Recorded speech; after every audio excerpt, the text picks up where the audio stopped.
And with a push of a button, we are live. Hello and welcome, Internet, to a land beyond the mist. We are in our third session of the reboot, and I am excited to play some D&D this Sunday afternoon. Excellent. The game should be fun. Let's just jump into it. I don't know. I thought I would have an introduction to say, and I don't have one. So let's introduce our players and play some D&D. I'm just going to go around the camera order in my Discord and have everybody introduce themselves and their character that they brought. And we'll start to my top left here with Mega. Welcome back to Land Beyond the Mist, man. Happy to be back. Yeah. Happy Father's Day to all the dads out there. Dog dads too. Dog parents matter. Not cat parents.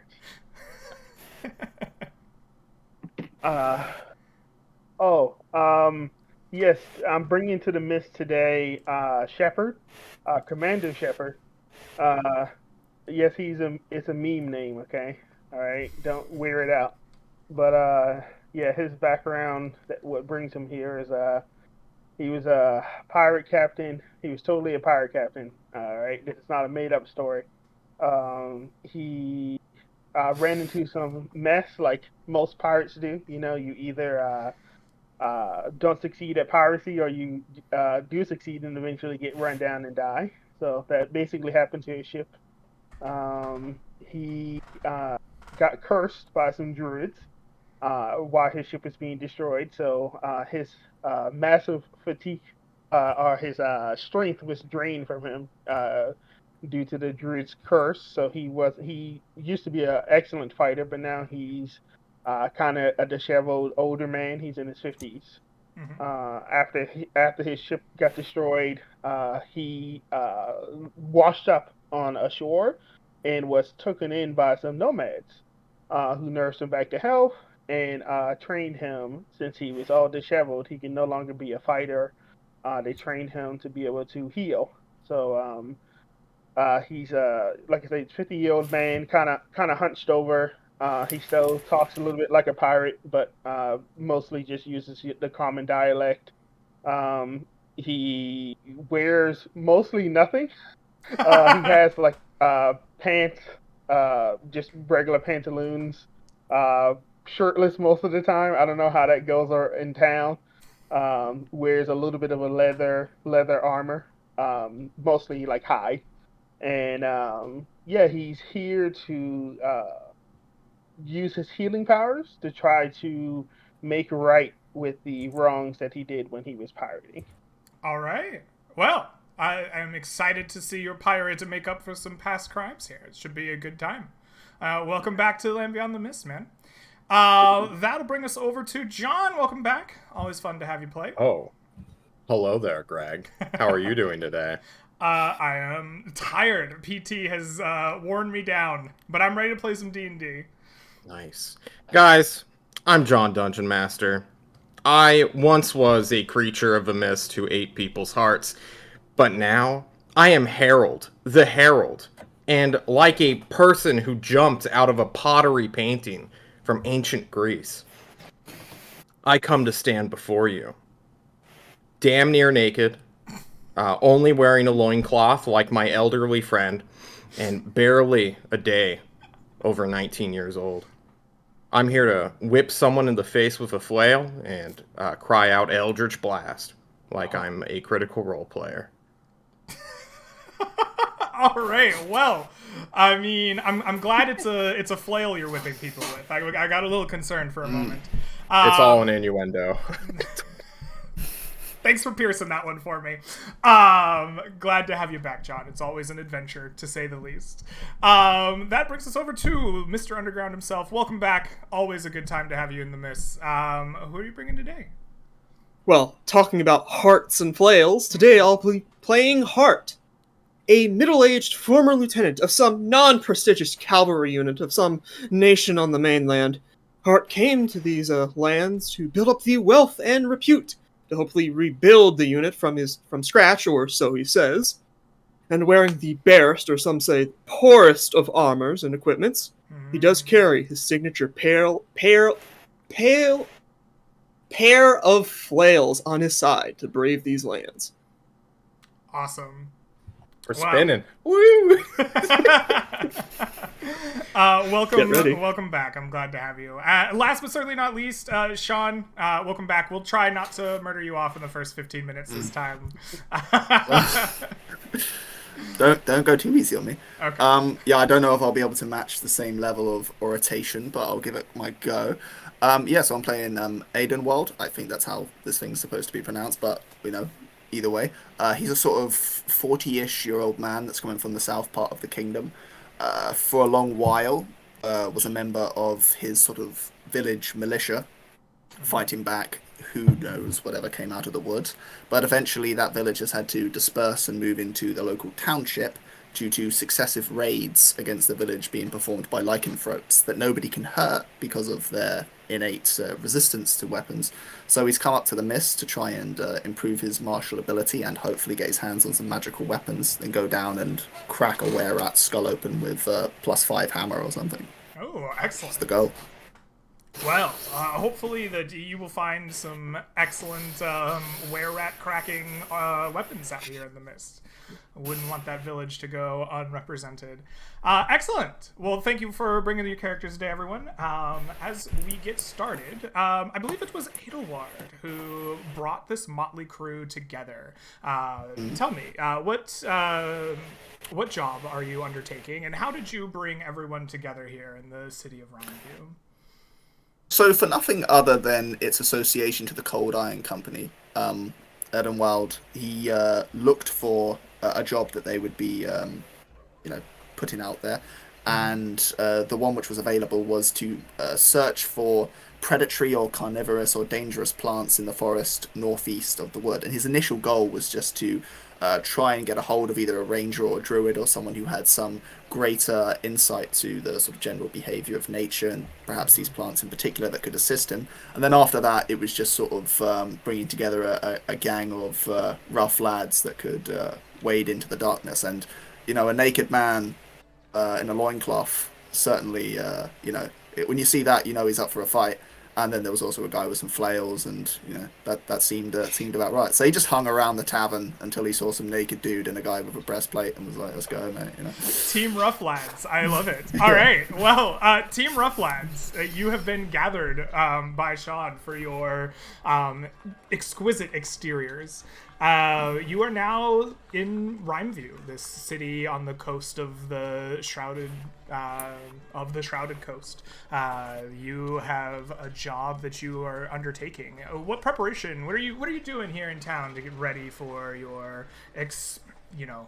expedition out to scout these vines and strange vegetations? If nobody else has any suggestions, I'd like to talk to, depending on who would be the greater authority in this respect, either a member of the Cold Iron Company themselves, or some sort of local, rangers or people who scout out into the woods to the northeast. I've got 2 questions I need to ask them just about absolutely. The area and about I think that themselves. you'll find that the Cold Iron Company is more than just a service of armed men for hire. This is a mercenary service that incorporates guards and escorts and scouts and things of the like. So when you are looking for that kind of expertise, the first place that kind of comes to mind itself is, in fact, the Cold Iron Company. The Cold Iron Company's kind of location is found a little bit separate from what we've seen before, less the kind of civilized part of town and more a barracks towards the kind of eastern edge of the city of Rhymeview. As you kind of leave the dock districts and kind of the bustling markets of Rhymeview, you kind of see the imposing stone walls that were built to kind of keep out the initial kind of wilds of the Shrouded Coast when the city was built. And you see a large square barracks of multiple stories kind of rising up. This is where the majority of the town's guard, as well as kind of visitors' arms and armors are kept here. When you approach the Cold Iron Company, you are met by Hestelin Thunder Delver. She is a powerfully built dwarven woman with a long flowing beard that almost reaches her knees, braided like kind of end over end over end, so it comes down to like a small point. She is like kind of overseeing the town guard, handing out like weapons, giving orders. Like there's obviously some kind of shift changing. As she sees kind of non-members come in, she gives off her a salute to her men. They go off and she turns to you. Oi! What can the Cold Iron Company do for you? How's it going, lad? Me and some of the boys, Lad! you see the... I am a proud Yeah. dwarven woman, I have you know. It's, forgive me, mate, it's just the general use of the term where I come from. It's gendered. But me and some of the boys are thinking of going out into the woods up to the northeast to search those for those carnivorous plants that were being mentioned about on the old job board back in Rhineview. You know We what I'm need talking them about? scouted well. We need a clear path so that we can clear them out. Good to know someone out here is not a layabout. Well, with respect to that, I've got two particular questions. Number one, with regards to the sightings of the plants so far, what degree of proximity do they have to Rhineview? Like how many days or hours or so forth outside of the town are we most likely to, find the plants? Or where should we begin the sort of greatest, effort with respect to our searching for them specifically? Part of your job is going to be getting that answer yourself. Most of the reports come from about a day northeast. Travelers, merchants, woodsmen, people cutting the lumber, hunters, say the plants get weird about a day out. Alright, sounds good. Secondarily, I wonder if you could aid me with in a cartographic respect. Maybe you don't have maps per se, but are there any landmarks, any changes with respect to the general terrain, any natural, landmarks again, like rivers or whatnot, that we might be able to know where we are situated when we're traversing the woods? Well, that's part of the job that I'm hoping that you'll give us. Okay, We're getting reports from all kinds of people out there, and we need to know what kind of dangerous things are out there. We've heard the plants themselves grow wild and are very clearly not part of the natural forest. They seem to be aggressive, hurting people. We need you to map it out, get us a clear location of them so that they can be dealt with. If you could deal with them yourselves, I'm sure there could be a little extra coin in it for you. Otherwise, get us the knowledge so that we can send a host out and deal with it ourselves. We don't know the exact whereabouts. We've just heard reports of farmers and hunters and the like running into issues out there somewhere to the northeast. We'd like for you to find it for us. If you can get a nice scout, a nice route to the terrain, and we can take care of it. Sounds banging. Right. Anyone else got any questions? That answers everything I needed. Maybe we might want to know what kind of dangerous local wildlife is in that forest. No, let's go out and kill things. That's a man of style right there. I like that answer. Well, I give her a wink. Don't get ahead of yourself, boy. I'm more than a woman for you. Oh my! I don't mean to interrupt the ERP. What's ERP? As we're walking away, You mean Mr. Shepherd will pick up some dirt and get a little bit of herb and spin in his palms and rub his palms together as he casts Goodberry. And he's going to have good berries in his hands, and he's going to hand them two out to each party member. And say, keep these on you. You might need them. Cheers, Okay. mate. I knew a Excellent. quartermaster that used to make some of these, but alright. I made them myself. do you smear them on your body, or You ingest them. so you don't turn them into magical paint? No. What if you drink but the easy. magical paint? They're What's for the easy, difference boy. between juice and paint if it comes from a magical? Can we buy rations and get off the road, Greg? Absolutely. You are ready to start traveling out? All right. As Yes. you leave the barracks of the Cold Iron Company, you hear Thunder Delver yell out at you. Remember, you only have 5 days after acceptance. Otherwise, I'm sure someone else can do the job. And you can start traveling. That sounds excellent. So, you all are starting in the town of Rhymeview out here. The first thing that I would like for you to do, since there is not a guaranteed destination that you're traveling to, I'd like for you to tell me where you're going and what route you intend to take there.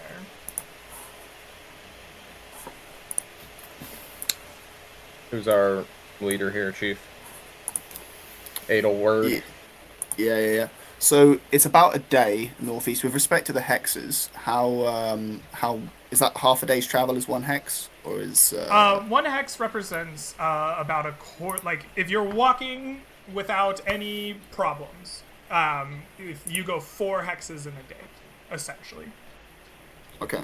So I'm thinking we move maybe like just 4 hexes northeast basically, and then start to just like scout around in a sort of going from hex to hex and taking time to sort of move up and down in between them just to see what kind of so that was the general area that she mentioned of the distance, and once we get there we'll just take our time scouting out the area and then leave ourselves All right. however much time we need to get back. So you're going directly northeast, about 4 hexes, and then we will start scouting. All right. I like where your head's at there. Excellent. So with that determined, we will enter our travel phase here. What is the mode of travel that you'll be going at? Your options, of course, are walking/riding over land. You can make a forced ride to get there quickly, caravanning there. You can't exactly sail across the ground. I think Yeah, we're just gonna go with- walk it. Walking. walk. All right, excellent. The cost of walking is free. You don't have to pay anything for it. So there are 4 roles, and coincidentally, 4 of you for our travel phase. I would like for each of you to tell me what role you'll be taking in the travel phase. There is good dog. There is the scout, whose job will be to keep you on track and not getting lost, not losing time to being lost. There's the guide, whose job is to make sure that your journey goes smoothly and you aren't overly burdened by it. There is the provisioner to make sure that you have enough rations and food and water to make your trip, and there's the lookout to be wary of any dangerous encounters along the way. Who will be taking what? I will be the guide. I'm sorry, who I was that? provision. Shepard will be the All guide. right, Shepard, you will be the guide. Harold is rolling in gladiator money, so he will be pack ratting for this. All right. And John, the person, is a rat in real life, so it makes sense. Okay. Hart is the lookout for the The party. lookout, beautiful. And Adelward, you will be scouting for us. Excellent. Yeah. So, Harold, you said that you are pack ratting for this journey as the provisioner. So, before the party even heads out, you need to come up with enough food and water and all of that good stuff for the party. So, I see in the Roll20 that you've said you spend 18.5 gold for 4 days of rations and 1 mule. So, you go about buying hardened bread and cheeses and nuts, packing it down, getting your mule all laced up. After you buy all this, is anyone in the party encumbered, including the mule? I don't think so. I don't know what anyone else's inventory looks like, but I do you believe guys need extra weight. I believe we all will manage not being encumbered. Last we spoke. Excellent. You tie down your mule full of food, and the 4 of you set off. The gates open on town. The wagons start to roll. or I guess there's no wagon. The hoofs of your mule start clipping across the road at first, and you take off in northeast. The forest is a kind of cool spring. There is light that filters through the canopy of the leaves. They leave kind of mottled shadows on the ground as you go. You find the trek to be relatively easy around town and getting more and more rocky and thicker as you're heading northeast, making your way through the forest itself.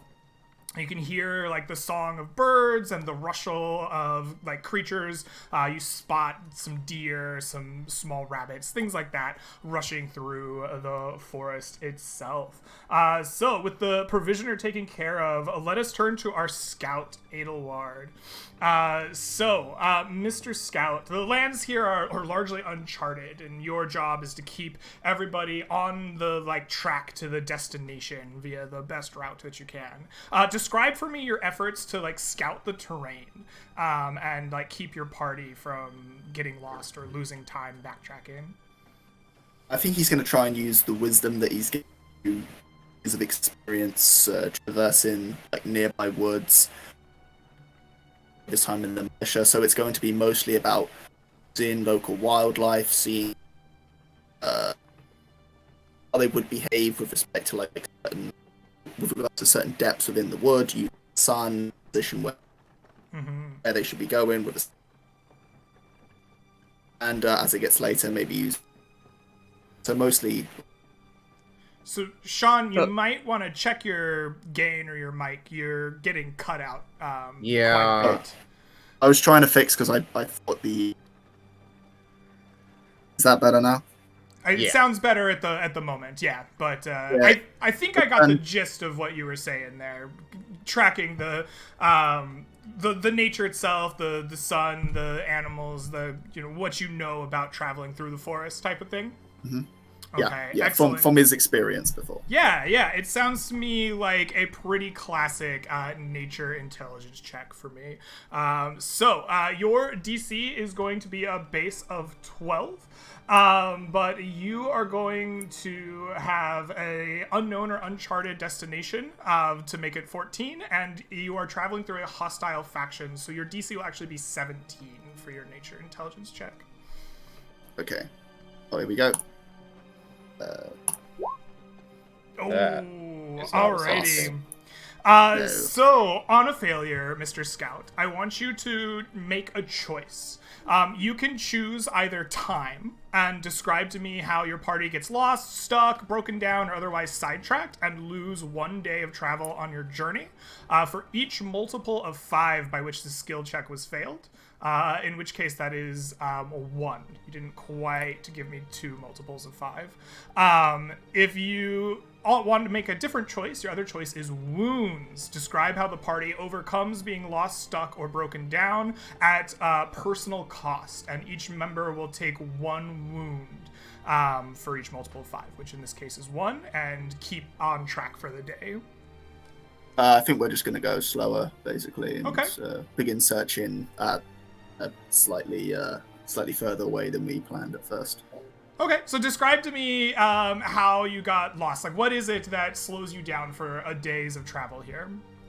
I think it's an assumption on his part that, he's probably used to the position of astral bodies or whatever in a certain way, and because he's further north now, they're sort of displaced, which is maybe put him off a little bit, and also maybe with respect to using like terrain.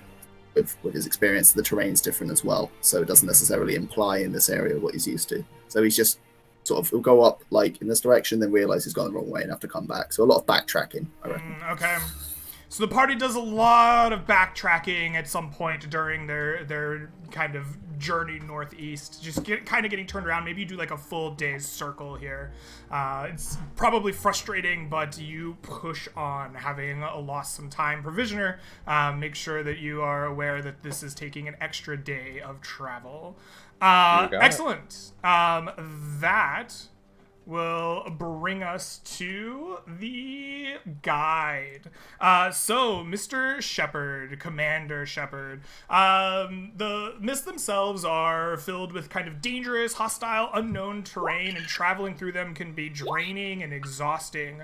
Describe to me how you avoid or stave off the labors of the journey for your party.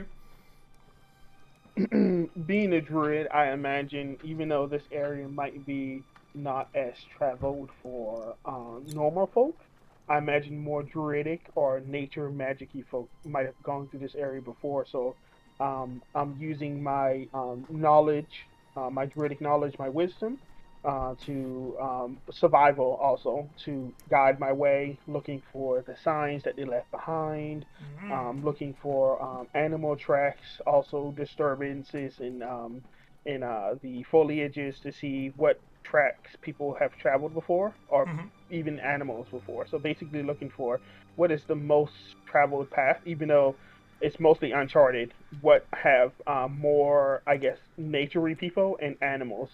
What paths have they used to travel? So the most traveled path will likely be the easiest path, the one without the stress and like avoiding things like poison ivy or quicksand. Yeah. Perfect. I love it. Yeah. Go ahead and give me a survival wisdom check. Your base DC is going to be 15. But you are going to an unknown or uncharted destination for +2, and you are going through a hostile area for +3. So you are going to have DC 20 for this check. I'm an outlander, so I make this check with advantage. Perfect. Please do. Let me see. It might auto roll with advantage, but let me see. Oh no, there we go. Nice. 21. Excellent. You are successful, Mega. Commander Shepard knows that the best way to keep people healthy is to go where people have been before. And sure enough, like following the path that the scout is telling you to go, you find the easiest way through, avoiding many of the perils, and the party is still fresh. It is not an exhausting trek through the rocky woods, the slick surfaces, the forest themselves leave its dangers well away from you on your trek.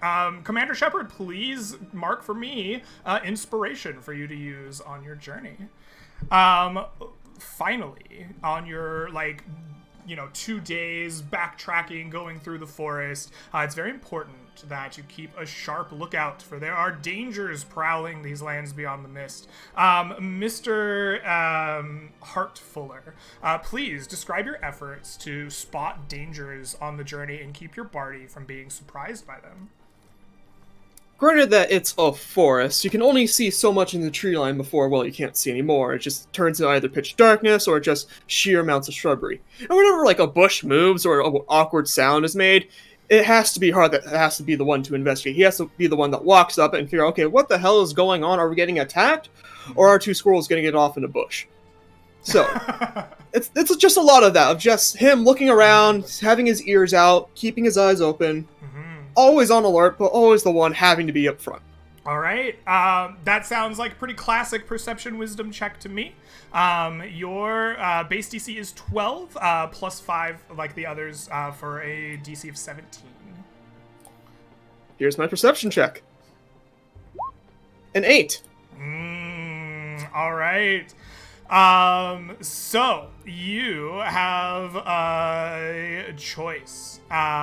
You are not as perceptive as you would like, and on an encounter, you may either be surprised, or you may describe how you alert the party at the last moment at personal cost to take 1 wound in order to prevent a surprise round. Are you interested in taking wounds when you face an encounter? Heart is here to take the wound. Don't have to Excellent. worry about John. All right. And You're we up. will get to that when we do. All right. So you travel through this way, right? Your a lookout is checking every bush as best as he can. You're kind of backtracking, circling through the forest. It's taking kind of longer than you would like. is there any discussions happening amongst the four of you as you go through this forest? What is this day of travel like amongst, or 2 days really of travel like amongst like all of you? Shepard don't talk much. Shepard mostly because of his traumatic background, he's very much not a talker. He's more so of a get the job done kind of guy. Really gruff. He'll speak to you if you speak to him, but for the most part, he's very much a keep to himself kind of person. So if people in the party try to talk to him, he's kind enough to speak back, but he's not really one for conversation. Okay. Harold is all about speaking. That's all he's good at. So he's going to pair up with the non-talkative guy, who's also mostly naked, and bother him.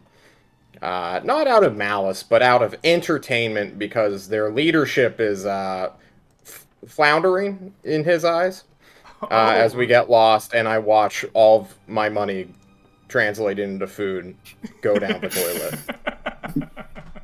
So... Excellent. Hart gives some chit chat with old Edward about how like he heard that another like group of people went up to with some like trader to like make some like deal off in the forest for some reason, and like something bad happened. He doesn't know. It was like one of the passing rumors. Now like we should just stay a bit on alert. Yeah. I think it's actually kind of in the direction that we're going. So. Might be something we want to maybe like slide around as opposed to necessarily like walk right through. So make sure that you're being extra perceptive today, mate. I've total faith in you there. Don't worry about it. That's why I wear this armor, man. What else am I supposed to do with it? Yeah. All right. Your first day of travel comes to an end without really much of a discovery out in the forest. It's a long day. You were expecting to get where you were going, but you got sidetracked and turned around. You've had these conversations throughout the day, and night kind of falls. You are sitting around the fire, crackling and eating your kind of hard-earned rations, and taking a load off from your, like, less, not so much exhausting journey, but just, you know, a long day of walking. And at about this time, Mr. Hart Fuller, the forest comes alive. You see skeletal figures with ghostly blue energy kind of burst forth from the trees of the forest surrounding your camp. Please tell me how, at like personal cost to you that results in you taking a wound, you alert your party to this danger before they surprise them all with crossbow bolts. It's like just one of those. It's just another errant sound, like just another like crackling a bush that he heard off in the distance. Like, all right, hold on, everyone, I'll be right back. And he just like and he has like his like flails on his side, and he has like one in his hand. He just like approaches the bush, and just like, okay, what is it? And he just like whacks the bush, and that's where he just sees one of these like skeletons just like go up and stab him. Like, oh, what the hell? Torms!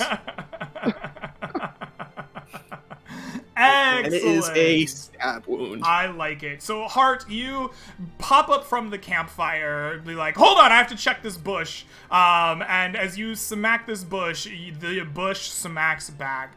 Please roll for me one of your hit dice, or take the average and reduce your maximum HP by that number. Hart's taking the average of -6.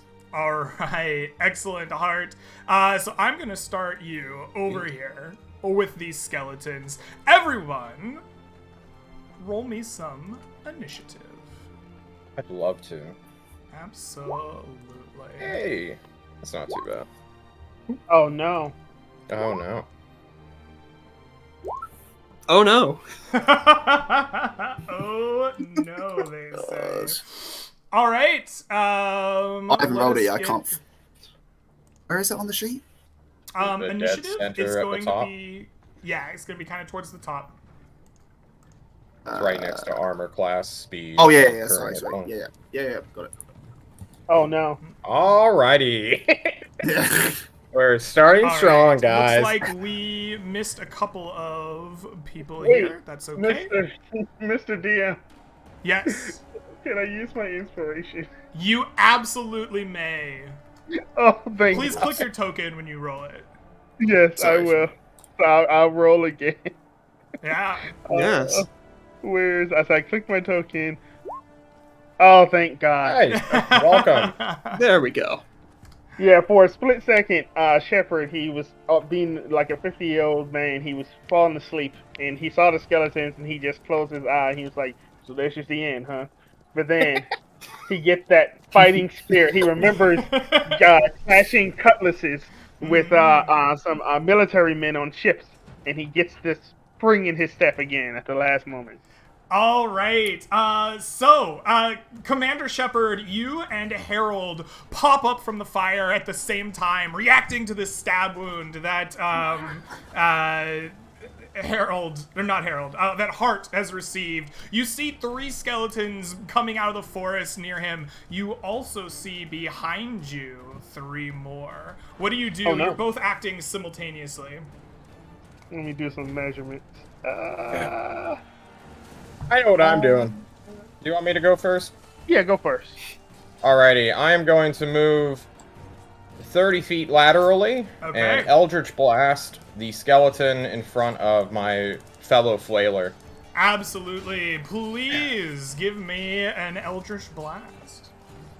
Boom, 20. Oh, what does your Eldritch Blast look like, Harold? You all see a pale white light first start at the eyes and glimmer around his right arm as there is a shield on the other one. He whips his hand back, wishes it was a flail, but sends out this bolt of white, pale, milk white. Does your milky white bolt have like a whipping action? Is it kind of like a plasma blast? Oh yeah. All Sure. right, absolutely. Your milky white blast slaps the skeleton across the face for 8 points of damage. Excellent. Harold, what are you doing as you see your companion jump up and Shepard. whip this thing with his eldritch magics?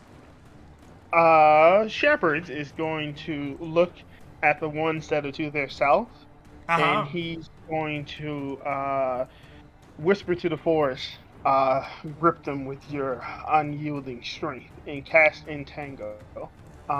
It is a 20-foot square, so I think I can only get 2 of these guys down here. I think I'm going to cast it, 20. So it'll be like, yeah, thank you. It'll be like there. Alrighty. I like it. And my spell save DC to need to make is, let me just go to a sheet.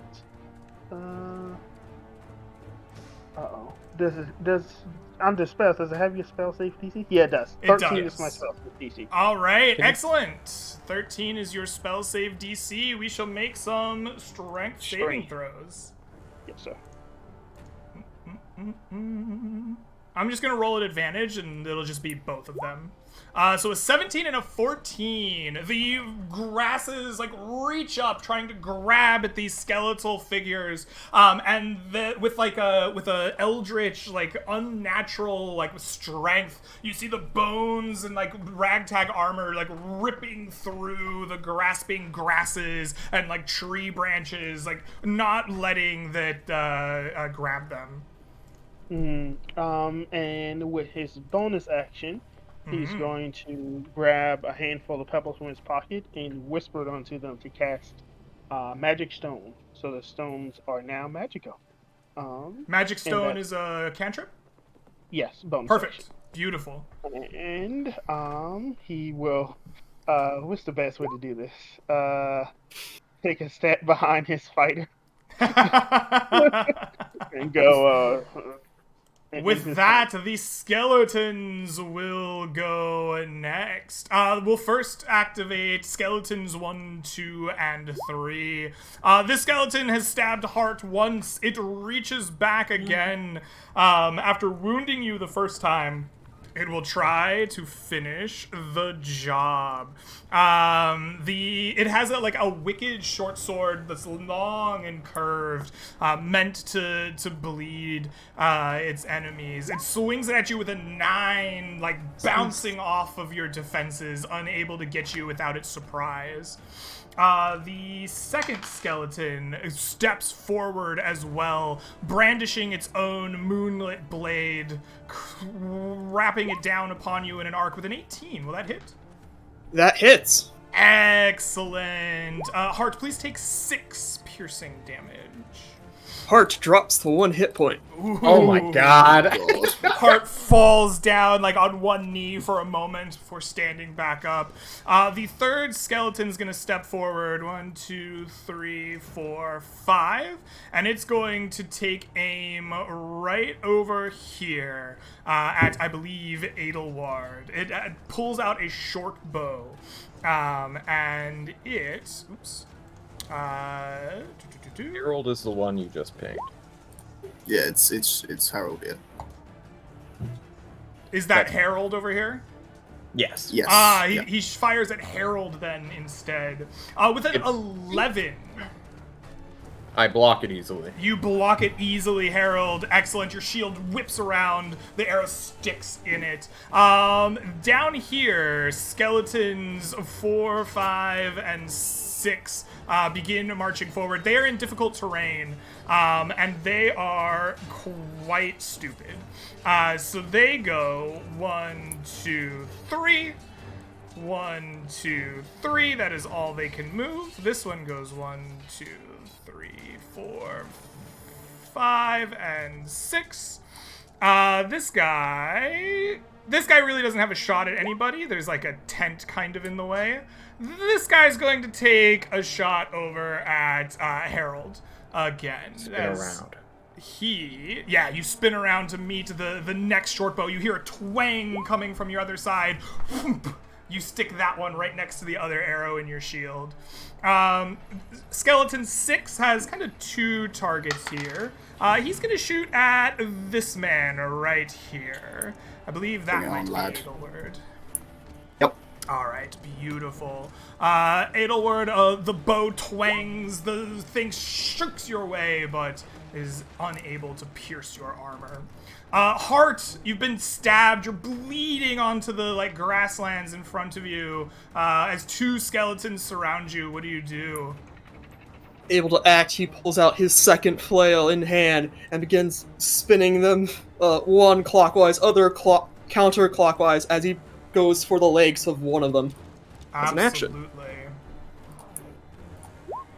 17 hits. Your flail goes crashing through bone and armor alike for 6 points of bludgeoning damage. You see where your flail comes ripping through, bone just turns to dust, and armor falls to the ground. The kind of glow, this blue unnatural light that binds the skeletons together fades, and this skeleton dies. Nice. And with his bonus action, he'll swing out with his other flail onto the other skeleton, because he's a dual wielder. Hell yeah. Is a flail a light weapon? I had the dual wielding feat, so I don't need to use only light weapons. Okay. Excellent. Yes. Go ahead and make that attack. Oh, a 14. That is enough. Your other flail comes crashing in the other way. You crush one skeleton, it falls and dies. Another blow comes across. With his right hand, with his right flail, he hits both of their legs in one strong, momentous swing. And as they're both falling over, he just cracks them both in the head with the other. Nice. Turning them to dust. Nice. The first one turns to dust just as you thought. The next one has pieces of its armor, one leg kind of shatters down, and it falls for a moment, and then that magic that is imbuing the rest of it pulls it back up. It's standing on one leg. The other leg is on the ground, turned to dust. Pieces of armor have fallen off. It is definitely bloodied, but it is not dead. Excellent. That's my turn. Edelward, you've been shot by a short bow. What do you do? I think Edelward is sort of head in hands, slightly disappointed with himself about misleading the party in many directions, and is only brought to attention when he's pinged on the side of his swelt dome with an arrow. But after doing that, he's immediately going to turn around and close with this guy here. And Okay. he's going to, as doing, will sort of like swing his hammer in a rotational movement, trying to uppercut the skeleton with it and take its skull right off. Absolutely. Please roll me to hit. Ooh! And Your like uppercut swings like right by the skeleton. It like leans back. It like tips his helm back, but then it rights itself. Oh, a near miss. All right, that brings us back around to both Commander Shepard and Herald the Harbinger. You're acting simultaneously once more. What do you do? Do you want to go first? Yeah, I'll go first. I'm just gonna go up to Hart, and I'm going to go. You gotta take better care of yourself. And What? You can charge a healing kit on him. So you will take, I believe it's 4 plus your level, which is 1. So 1d6 plus healing. That's our 1d6. Plus 5. Oh, plus 5. There we go. You get 11. Alright. You probably don't have that much hit points, but hey, take the healing. I go back to 7. All Yeah, right. he goes. You look better now. And then he juggles the stones in his hand. Kind of upset that he wasted his action, but that's my turn. All right, excellent. Harold, what are you doing? I am gonna move like so, Okay. and then you watch Hart and Commander Shepard as this skeleton is suddenly wrapped with a milky, gross, star-like sensory effect, visual effect, as I Hexblade curse him. Ooh. As a warlock, I can do a thing as a bonus action. It does stuff. Yes. But I'm not going to attack it. Actually, I should attack it. I already cursed it. I'm going to attack it with an Eldritch Blast. Eldritch Blast. It will crit on a 19. Yes. So yes, I'm it going will. to just change the crit range. Wham. Normal roll. Wham. Alrighty. Oh, you do crit on a 19, I do. no less. 19. It suffers 11 force damage, explodes violently, and I turn to my allies and notice that one is missing. And your Eldritch Blast just explodes this skeleton right in front of Edelward. Like the blue kind of light binding it together like dissipates in this like blast of milky white magic that you have. Bone and armor goes flying everywhere and lies still as dust and scrap on the ground in front of him. I believe you regain hit points when you kill a cursed opponent. I'm just not damaged, so Okay, it's fine. perfect. And it dies. The skeletons go. This skeleton here drops its crossbow, or short bow, turns to you and wields a large hooked scimitar. It will try to slash at you with a 13, Nope. Harold. Will that hit you? Not at all. Not at all. You bat it away with your shield, laugh heartily at it. Which brings us to 4, 5, and 6. 6 does similarly. It drops its short bow now that it has a melee target. It looks to you, Edelward, and it will swing its hooked scimitar down, flashing in the moonlight with a 12, bouncing off your armor, unable to pierce you. This guy moves 10 feet to here, then he goes 15, 20, 25, 30. He can't hit you. So he's going to take his short bow out and shoot you from... Well, I guess he already had it. He just didn't use it last round. Despite the short range, he just, like, puts it right into the, like, grass in front of you. It's just an awful shot. He's still, like, struggling through the grass, even though it's not grabbing him. He hasn't quite figured out what is going on there. This guy is going to go... 5, 10, 15, 20, 25, and 30 near the campfire. And he's going to take a short bow shot at Commander Shepard. The short bow twangs, a bolt races out with a 23. I am sure that will strike true. You feel like a pain in your, like, the back of your shoulder. For 3 points of piercing damage, you turn around and see this skeleton glowing with its blue menace. Heart, you have been healed and seen the skeleton in front of you explode. What do you do? Well, going to quickly return the favor, he approaches the other skeleton, harassing Harold, as he begins to wind up his flails. And attacks. Excellent. What the?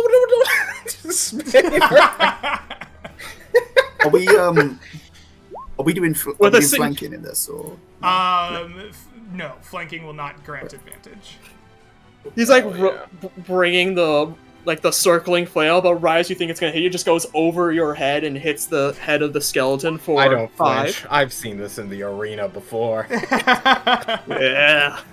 Excellent. The skeleton Hit him takes again. 5 bludgeoning damage. Part of its like skull goes flying off and is like dust on the ground. Beats of armor like falling off of it, but it's like with half a face. As a bonus sprawling action, through. he'll attack again with his other flail, Excellent. trying to get it in the back of the spine, trying to bring it down. Does a 12 hit? Ooh, a 12 will miss. You bring your flail around its back, and like it has just a nice hearty like clang off of like the scrap metal, just like being held in place by this blue like devilish light surrounding the skeletons.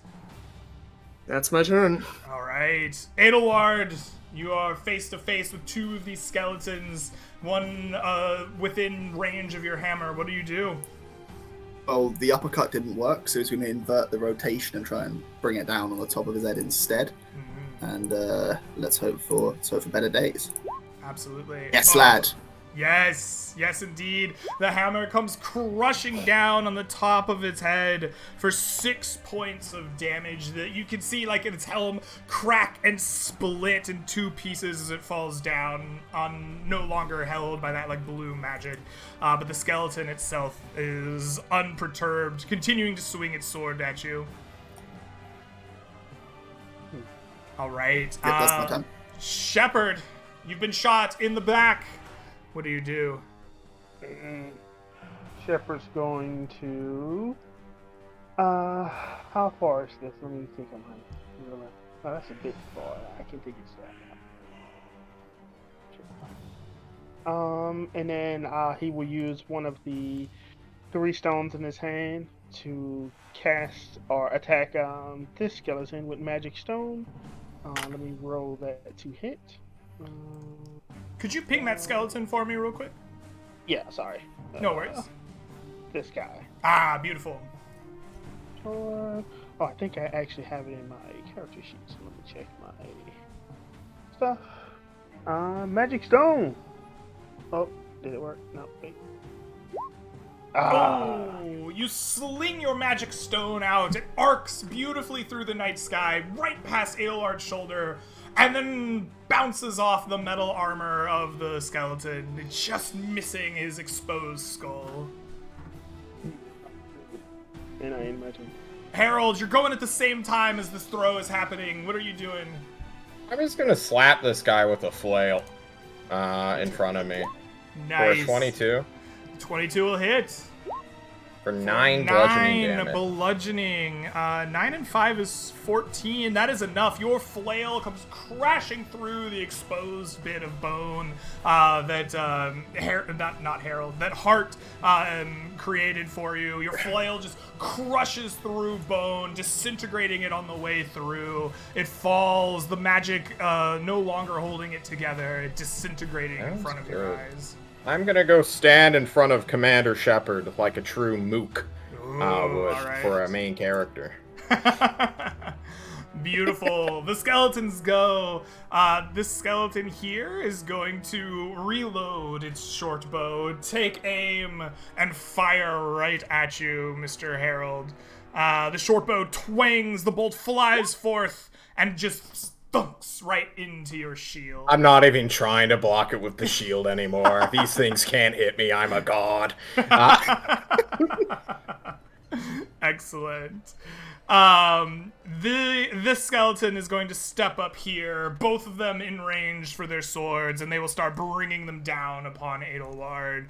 The first glances through the moonlight with a 23, slashing through for 5 points of piercing damage. A trail of red just like appearing right where your armor exposed your flesh. The second sword slashes through again with a 17.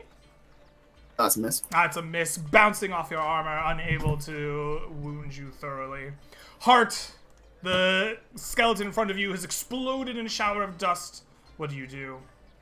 Hart finally turns to face the rest of the skeletons, and seeing this one with a bow, he'll begin walking forward, spinning both flails in a general grievous fashion.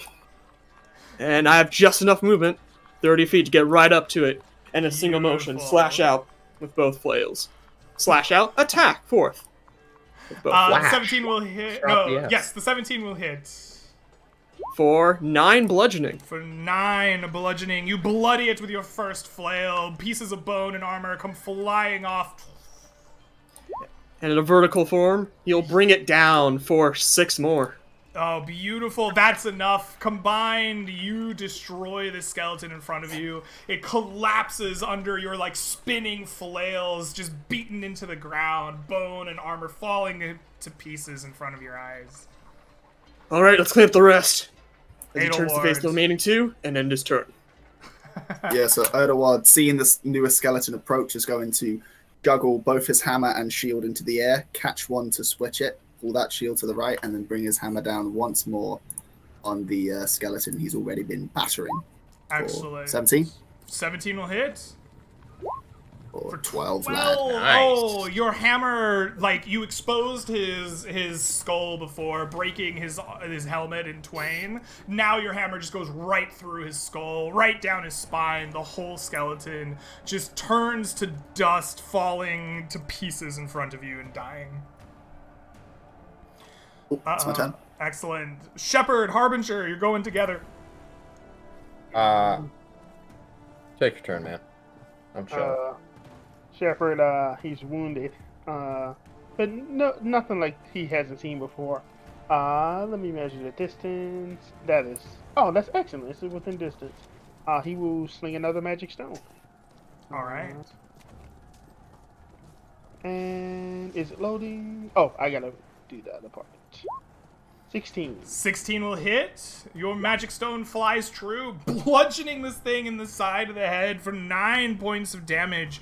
You can tell the skeleton is like falling apart from the like arc of the stone. Like everything that it hit turned to dust, but it is still like bound by this magic, trying to fight back. As Harold is walking away, Shepard holds his hand out and says, "You want a stone?" No.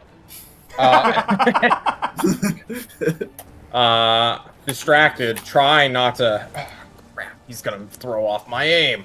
The Eldritch Blast shoots out as I try to reclaim these lost souls for Mom. For 13? Your Eldritch Blast hits. Alright. For 2. Ooh. Your damage like blasts off like right through the same point where the magic stone went, but the magic stone had already cleared out most of the bone and armor, so you just like break a rib off. It goes flying into the bushes, but the skeleton still stands.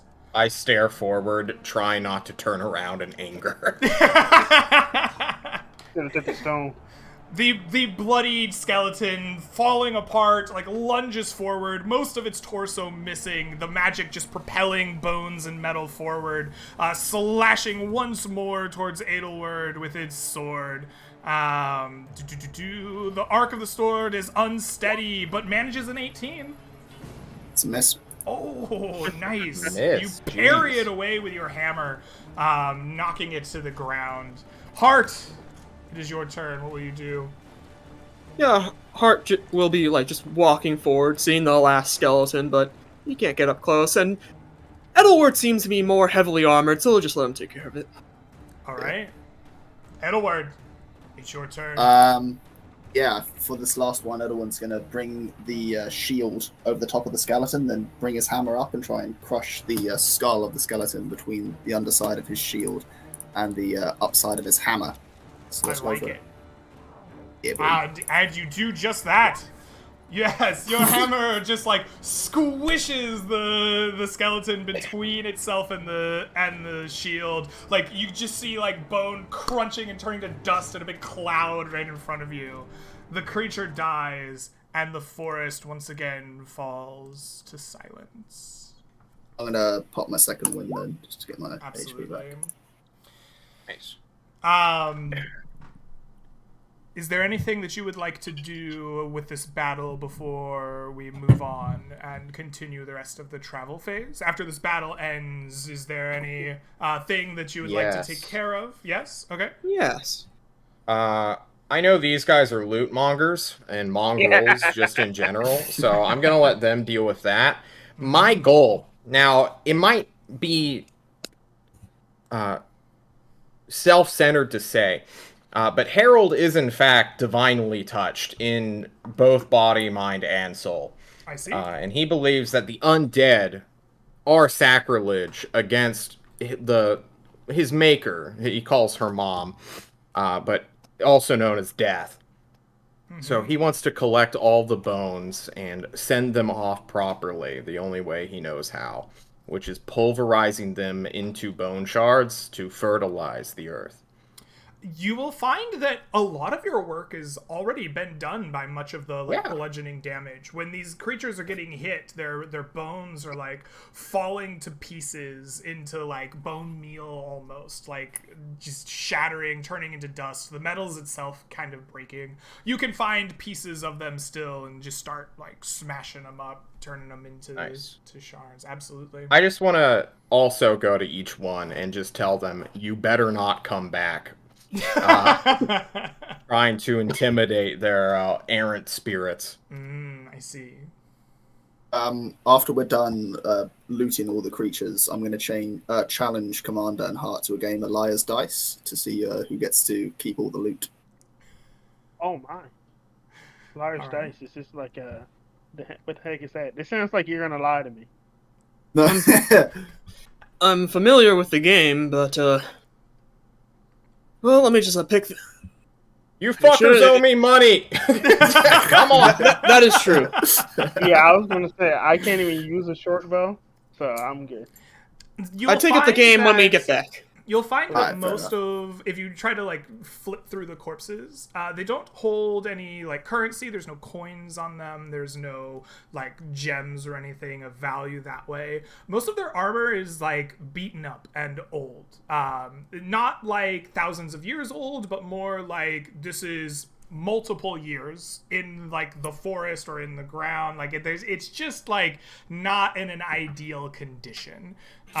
Their weapons, despite them, like when they glowed with that kind of blue light, the magic almost seemed to sharpen them.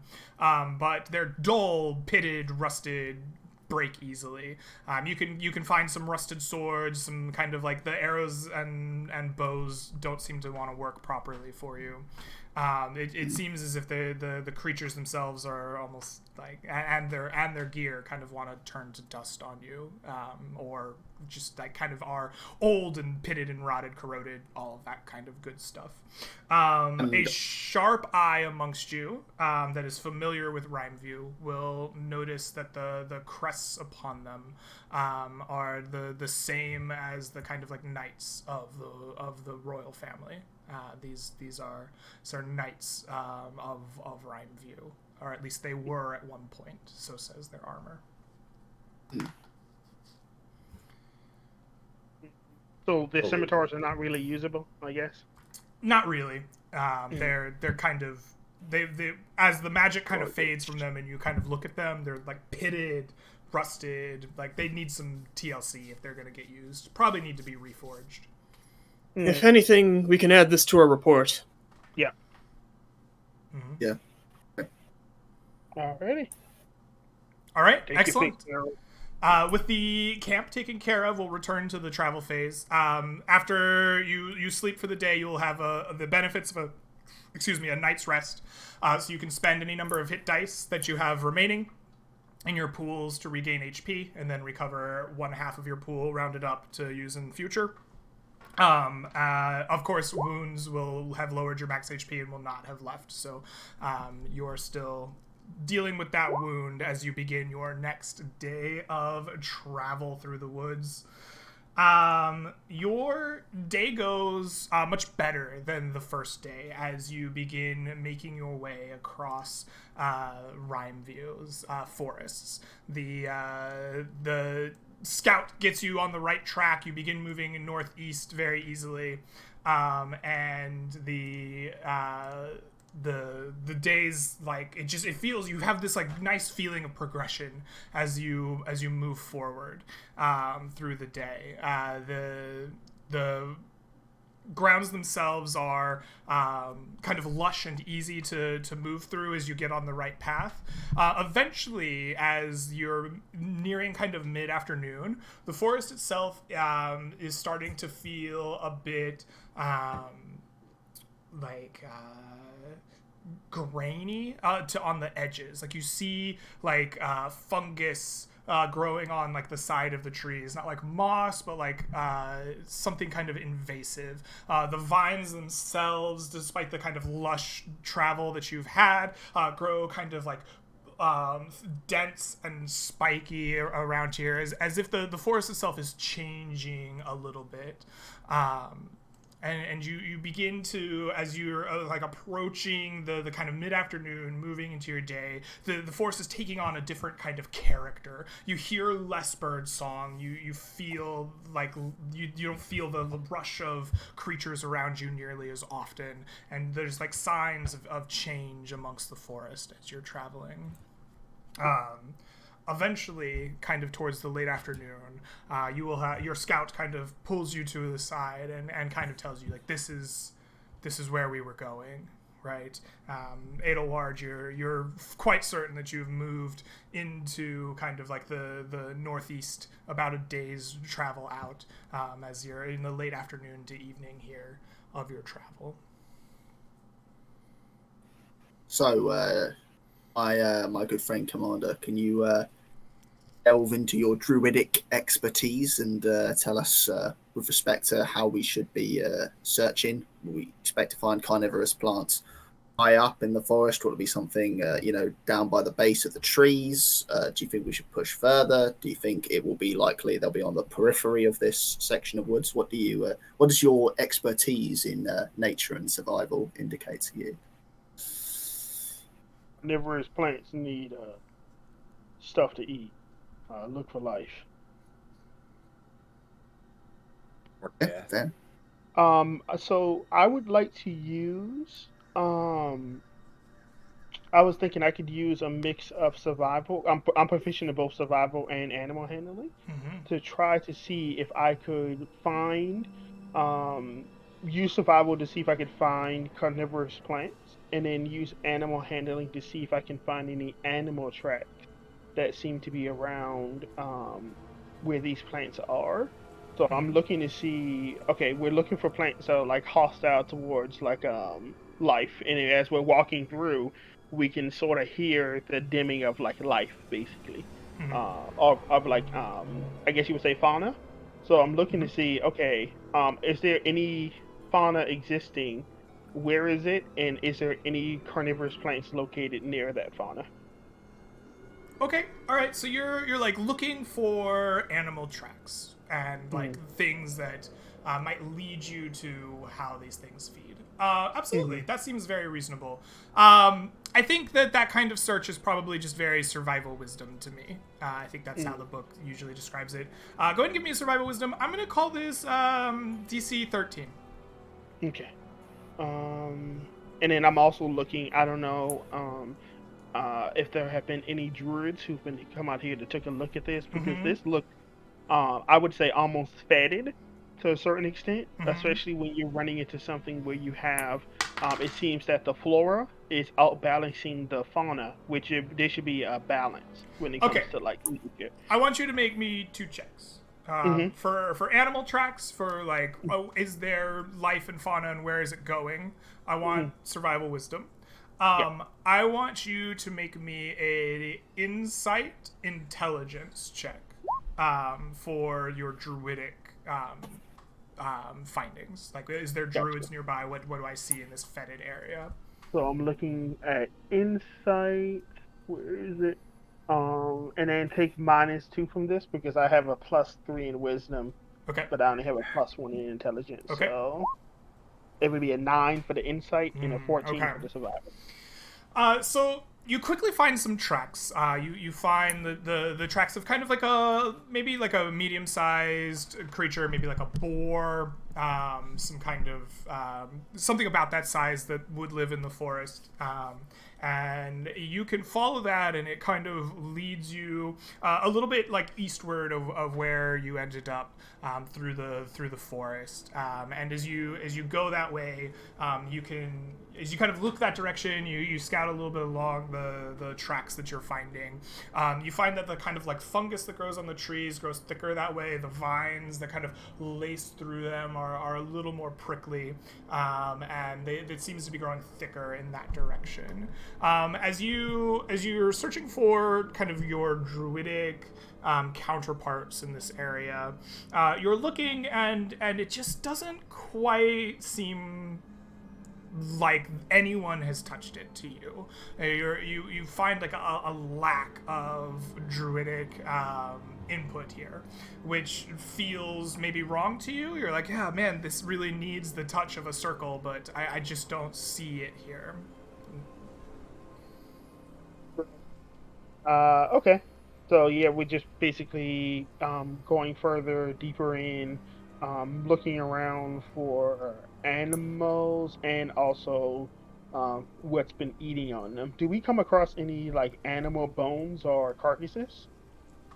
As you are tracking kind of this like boar path going a bit deeper in, yes, in fact you do. You're keeping a sharp eye out, and you do see kind of off the path away from where you're tracking, in a kind of root, like the basin of one of these kind of larger trees nearby. There are some vines growing small. They haven't grown big and strong yet, and kind of wrapped inside of them are like the bones of what would be a rabbit or something of a similarly sized mammal creature. Point out to everybody and say, that don't look good. I agree.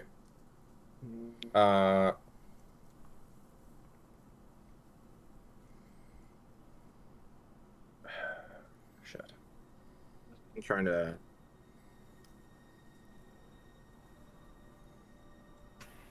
No, there's nothing. I look at my team. I point out the fact that there's a rabbit carcass being eaten by a tree. Have we found our objective? What's the deal? What's the play? Well, so Go ahead. they want to know the sort of general location of the plant, so we can talk about. We discovered this one. Perhaps frequency of plants might also be significant, so we might want to continue to look. But perhaps, given that it appears that there's just this one tree that's eating this plant, maybe we could see how they react to like the movement of other bodies. Is it going to be satisfied with that particular rabbit and not really give a crap if we're walking in the background? You think? I mean, I don't mind taking a few steps forward to see if there's a swing at me, and I'll dip back because I've got got the shield or so. I'm all gravy. I'm not too concerned. So if we think that's a good idea to see how it reacts to life generally, that I'll take a few steps forward. Before you do, Shepard puts his cord of his staff out, and he goes, "Give me a minute." And he picks up some rocks and he speaks to them and casts magic stone. And he's like, "Go ahead." Okay, sure. Well, actually, did you say you wanted to try? You had a spell that would permit you to speak with creatures of the wild. You said animals, something like that. No. All right, don't worry about it. hallucinated. But I'm going to take a few steps forward and right. see what happens. All right, Edelward, you take a few steps forward. No change in the vines. You kind of step up, kind of within just a couple of feet of them. As you get within, like, I don't know, 3 to 5 feet of the vines, they will like weakly reach out. They like grab at your feet. The vines themselves are small here. And they kind of like lunge out as if they're gonna like wrap around your foot. You're strong enough that you easily pull it back. A little bit of the vine kind of like breaks and snaps off, and you see a vibrant green kind of ichor kind of like pour out of the vine. It is not like a natural looking ichor, even to an untrained eye. It looks too green, too like as if like colored dye might be coming out of this, right? As you kind of like ripped your foot away from it, it kind of like stains the bright white skull of this rabbit that's been wrapped in this small vine. Does anyone have a jar or some object that we can maybe scoop this mixture up into, so people back in Rhineview might be able to perform experiments on it? Anyone have anything like that? I have a spare cup from my mess kit. Yeah. If you feel you can expend it, it might be worth popping in. If any of you don't mind sharing. Yeah, that's all good, mate. I'm a germaphobe. I pull out a spare cup from my mess kit, and I get like a piece of cloth that I'm gonna have to use like cover the top, just in case. It's like, all right, here's the cup. I hand it over. Feel free to cut a piece. Yeah. So has the initial fluid begun to sort of like sink into the earth, or is there a bit of a pool that I can just sort of like? It's not enough to in? really pool up. It's more just like it bleeds out. If you wanted to extract more, you probably would have to cut the vine fresh.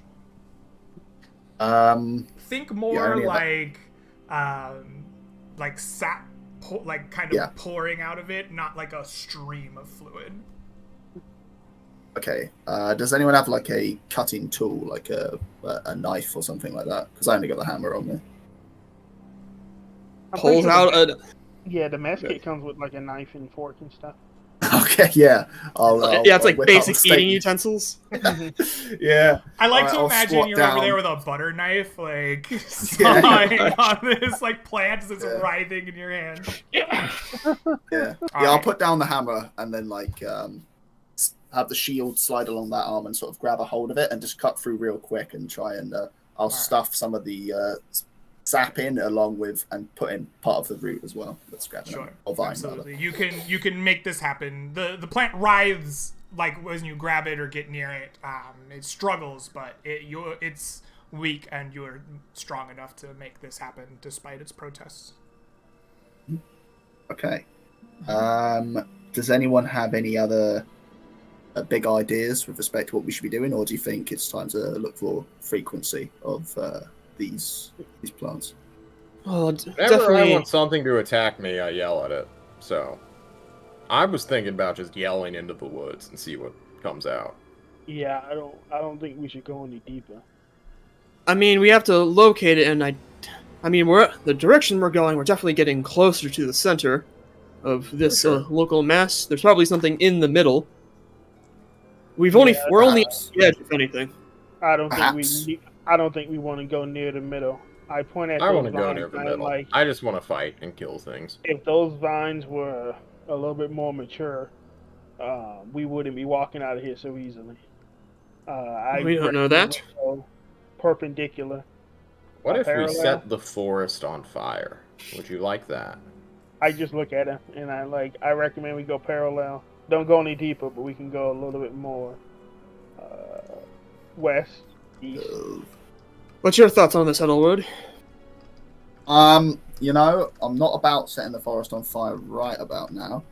I do fear what the most immediate reaction of that might be. I mean, for all we know, these plants might be, not necessarily too sentient, like too aware, and we can sort of avoid their ire if we stick clear of that. But I'm comfortable with going a little bit further in just to see if because that'd be better for the information, right? I mean, it's if there are more powerful plants, it's no good us going back and saying don't have to worry about it. It's just a little thing when there's actually something far more sinister.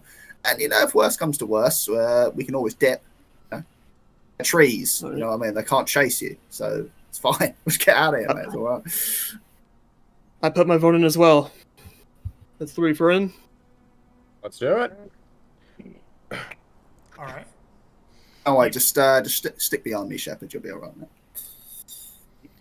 You begin to push further into this area. The kind of blighted nature of the forest becomes more and more prevalent.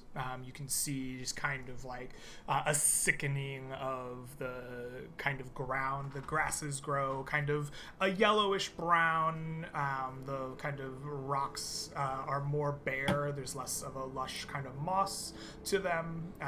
The forest grows more silent and less kind of like even less birdsong, even less other things. As you're pushing your way through this, you can see more of those kind of small vines kind of growing in places. There's kind of spiky. They grow kind of thick around, and they want to kind of wrap down trees. None of them grow much larger than a foot or two, maybe a whole yard at most. But they are becoming more frequent and more kind of noticeable as you're pushing your way through the forest.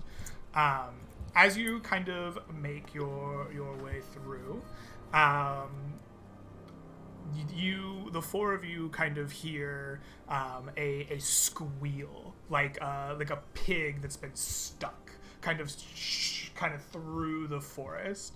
And as soon as that happens, a voice rings low, and in a kind of unusual tongue speaks like an incanting almost rhythm around it, as it kind of echoes around you. Do any of you speak Undercommon? Speak Celestial. This kind of rhythmic voice just kind of echoes around you, and as it does, the trees kind of seem to come to life. Vines and blights and living things jump out around you.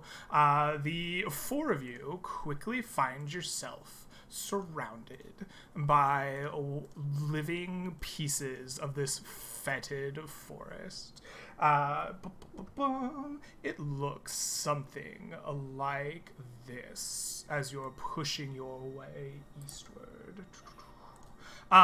Everybody, roll me some initiative. You got it. Oh boy. How do you do that in the token and not just off the sheet? So you're going to click click your on your token. token, like you're going to move it around, right? So you click on it, and then you open your sheet while you're clicked on it, and click the initiative button so that it knows that you're rolling for that token. Okay.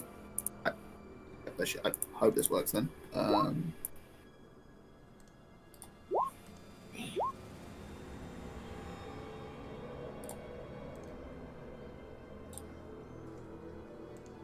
With respect to the voice, was it directional in some sense, or was it sort of omnipresent? It seemed to come from farther east, although if you look for it, you do not find it.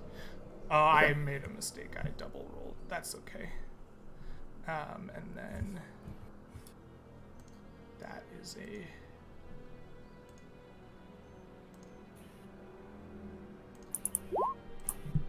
Okay, so let us put that in descending order here.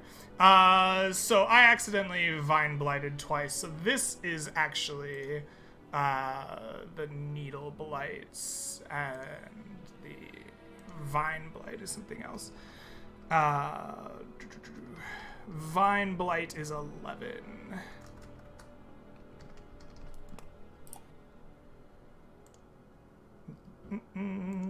That is 11. And this is the Needle Blight. I guess I have to delete it. My bad. See, I even made a mistake here. Needle Blight is 21. Alright, so as these creatures come forth, these creepy kind of needle blights are seen around you. They are like made of thorns and twigs and like needles. And it will step up here through the forest here, and it is going to spray the party. Actually, it's not going to spray the party because it's single target with its needles. It will attack good old Edelward with its needles. A spray, a hail of these thorns come racing towards you. You quickly duck behind your shield. You feel them like thunder into your shield, trying to rip at you. This one will also come forward. 5, 10, 15, 20, 25, 30. It doesn't quite have... Oh, it does. It has the range for both of you. With its needles, it is going to attack Commander Shepard. It will spray its needles at you with a 20.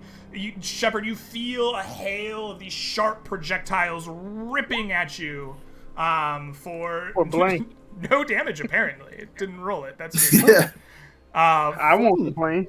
Cannot hurt the druid. Right. For 10 points of piercing damage, they render into your flesh. We gotta go. The next move are these smaller twig blights. These twig-like creatures are made from like wrapped little pieces of fallen trees, and they scuffle forward 5, 10, 15, 20, 25.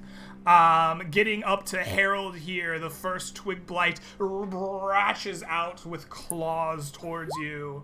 That'll hit. Striking you, ripping at your flesh for 4 points of piercing damage. 10, Okay. 15, 30. This one moves up here using all of its movement, but not being able to attack. Commander Shepard, you've been pierced by this hail of needles and thorns. You're bleeding on the ground. What do you do?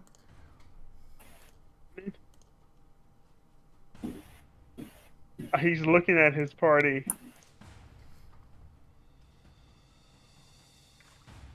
I guess Don't as his bitch out. action, he's going to healing kit himself. D6 plus 5. 8.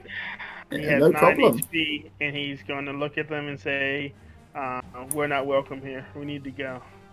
And They're already on us. He's going Fight. to use his. Who welcomes their conqueror's friend? Let's see. Yeah, that's good. That's good right there.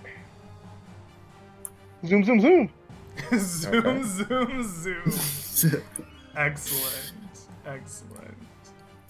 You zoom out of there, Commander Shepard. Edelward, you hear the shouts, "We're not welcome here," and then can feel Commander Shepard rushing away from your back. What do you do? If I were to move into the square in front of me, just sort of rotate it, will that incur an attack of opportunity from the one here? Or No, can you I have to just leave its threatened range, so Yes, you'll be fine. yeah. It's fine. Yeah. Yeah, so step forward, and I'm just gonna like try some insults in Goblin just to see, like, generally talk about, like, I don't know if they have mums, but if they do, oh god, yeah, they're feeling the wrath of my gratuitous Goblin insults. And then after said insults, I'm gonna bring the hammer into this guy's face. Does that hit? 17? That absolutely hits. Yeah, roll me some damage. For 10 points of damage, and you're hitting this guy here, yeah? One of those needle blights. Alright, the needle blight has 11 hit points.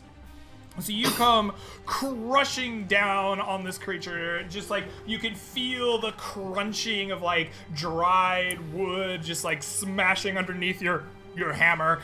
It like pieces of it are like falling off on the ground. It's like swaying in front of you. It's clearly rough, but it is not dead.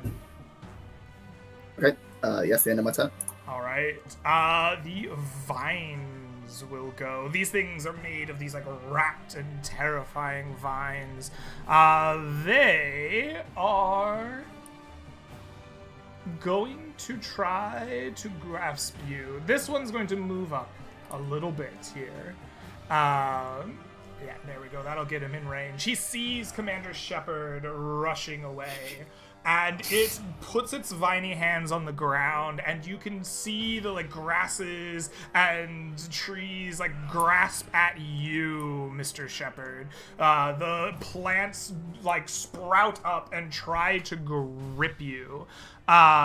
Please make me a DC 12 strength saving throw or become restrained.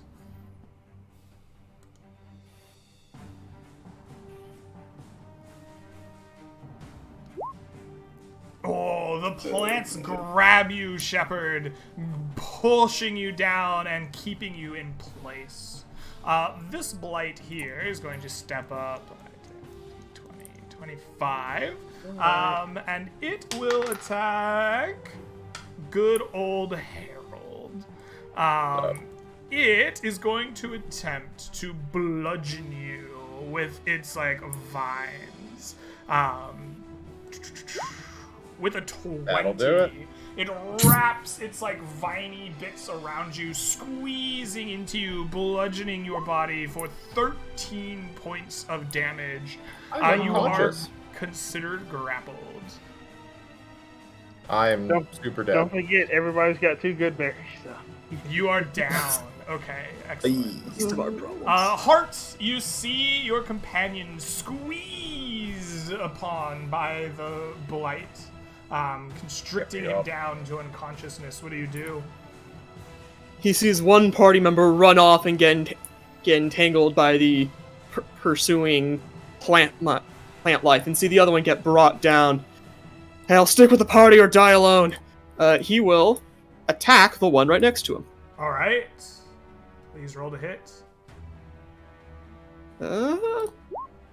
I miss. Ooh, your flail strikes out at the tiny twig blight, and it does. Your flail just swings over the top of it. You expected it to be larger. As a bonus action, I'll attack again. For a critical for 14. It. Your second flail is right on target, smashing through this creature, pulverizing it, and knocking it completely out of existence.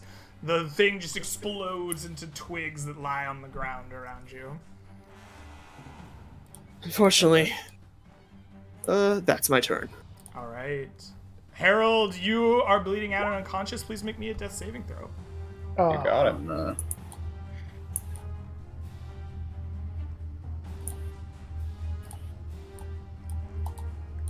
Mr. Healer.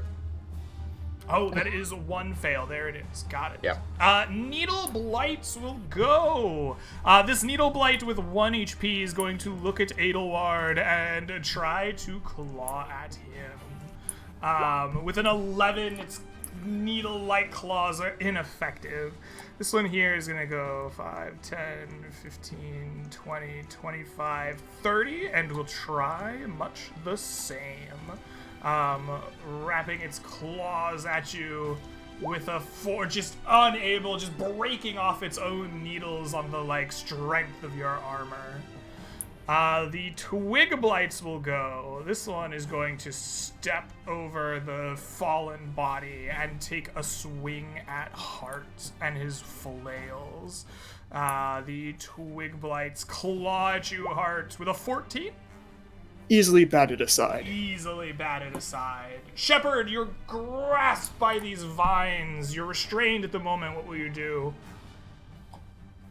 Can I use my action to break out of it? You absolutely can. Please give me a strength athletics check, TC 12.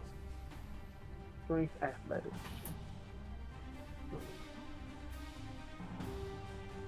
That's another thing. Nice. 14, you rip yourself free from the grasping vines. Using your action, you are free to move once more. I'm not a fan of this guy, so I'm gonna try to move further away. Also, I see Harold is not doing well. Yeah, fuck it, I gotta do it. I use healing word on Harold. Harold, Okay. you will get D4 plus 4 points of healing. Gotta I'll love the take it. natural one. Gotta love it. So that's my action, bonus action. I'm going to move. I like over here somewhere. Yeah, that's nice. And I end my turn there. All right, beautiful. Edelward, you are surrounded on all sides by these vicious creatures of the forest. What will you do? No fear, and assuming due to that nat 1 that the goblin insults are taking effect, he's going to continue to yell such things and once more bring his hammer straight into the chest of that already injured Absolutely. blight and You kill it. strike it, your hammer rending it asunder. It falls and dies. That's my turn. Excellent. The Vine Blight will go. This Vine Blight here, I guess it would have lost its grapple on Harold when he went down. So it is going to attempt the same thing. It is going to send out its, like, vines to grab and constrict you, Harold. With a That's miss. 6, it will miss you. It tries to squeeze you, but you like your eyes have opened up. You're able to like wriggle out, rolling around and standing to your I feet. start breakdancing. Yeah. This one here is going to move 5, 10, 15, 20, 25. And realize it has messed up its movement and is disappointed. It's going to roll to recharge. Oh no. It does not. It's going to try to grab good old Heart. Dodge it, Heart. It do. reaches out with its vines, trying to snag you. You wriggle yourself away from them, not letting it grab you, and it is your turn. What will you do? Heart will attack the one that just attacked him. All right, absolutely.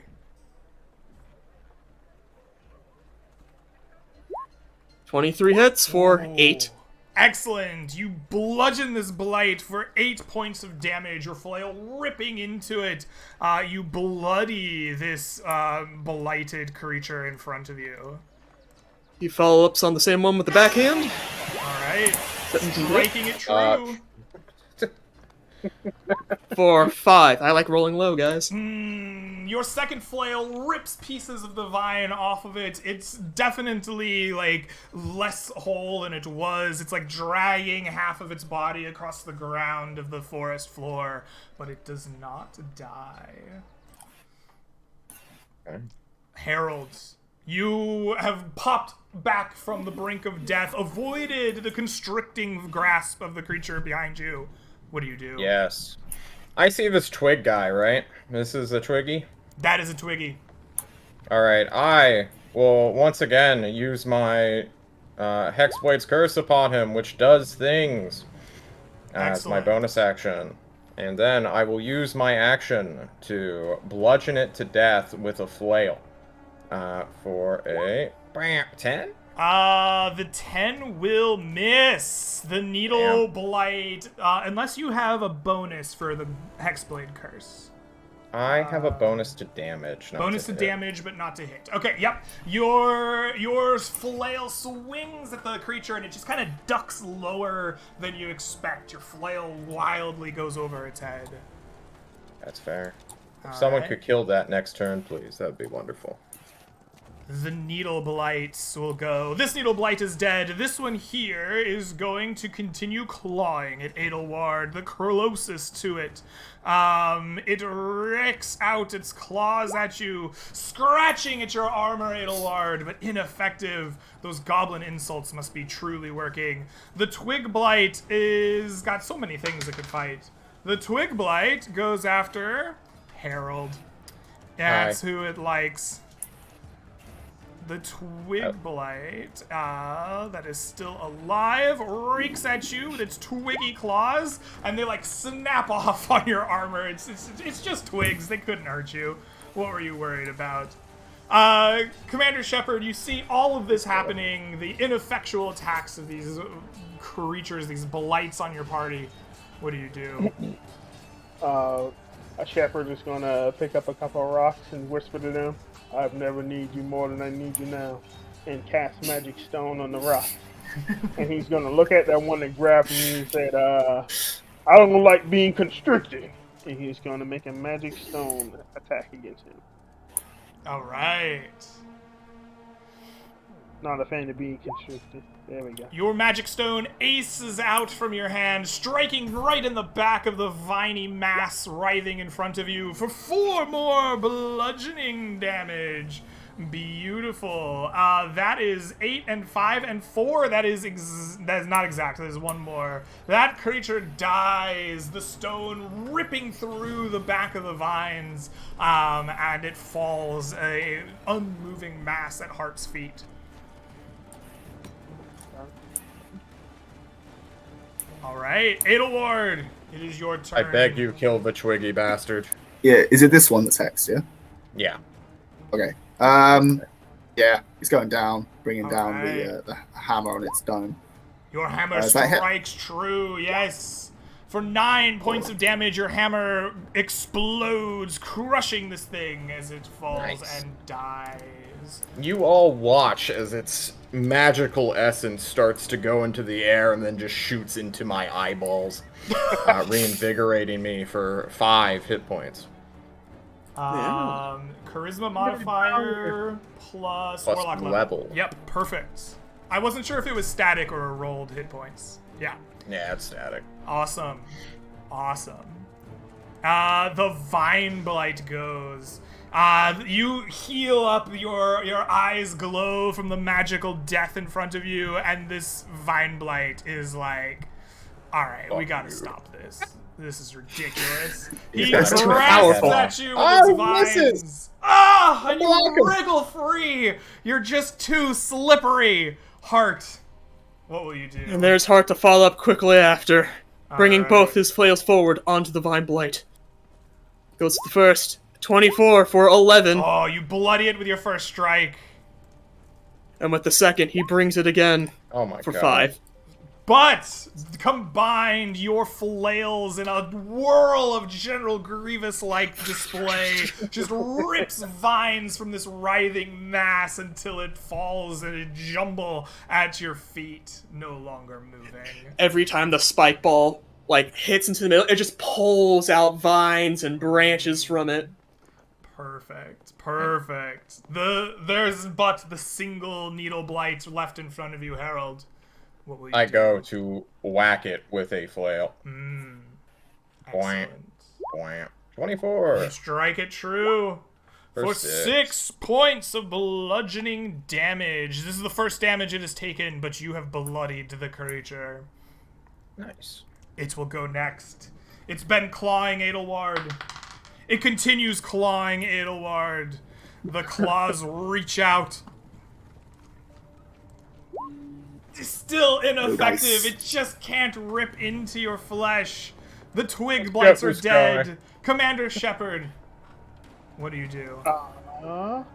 Magic stone. I toss out almost like a missile. It whistles through the air as it targets him, and I get a 22 Oh, for yes. 9 damage. It whistles through the air as you sling it. It just takes the head of this needle blight clean off. It falls in a pile of thorns, and the forest lies still and silent once more. I said, Can Shepherd, who's like, we got to get out of here. Can I ask real quick? The blight, when it looked like the battle was turning in our favor quite strongly, did I see any change in their emotional expression? Did they look mindless, or did they look That fearful? would be a good way of putting it. Yes, they just seem to be like motivated, like only by whatever magic brought them into being. They didn't seem to be like sentient or like motivated creatures. Okay, I'm going to point my hammer to the east in the direction of the voice, and onwards. Let's go mash this shit up.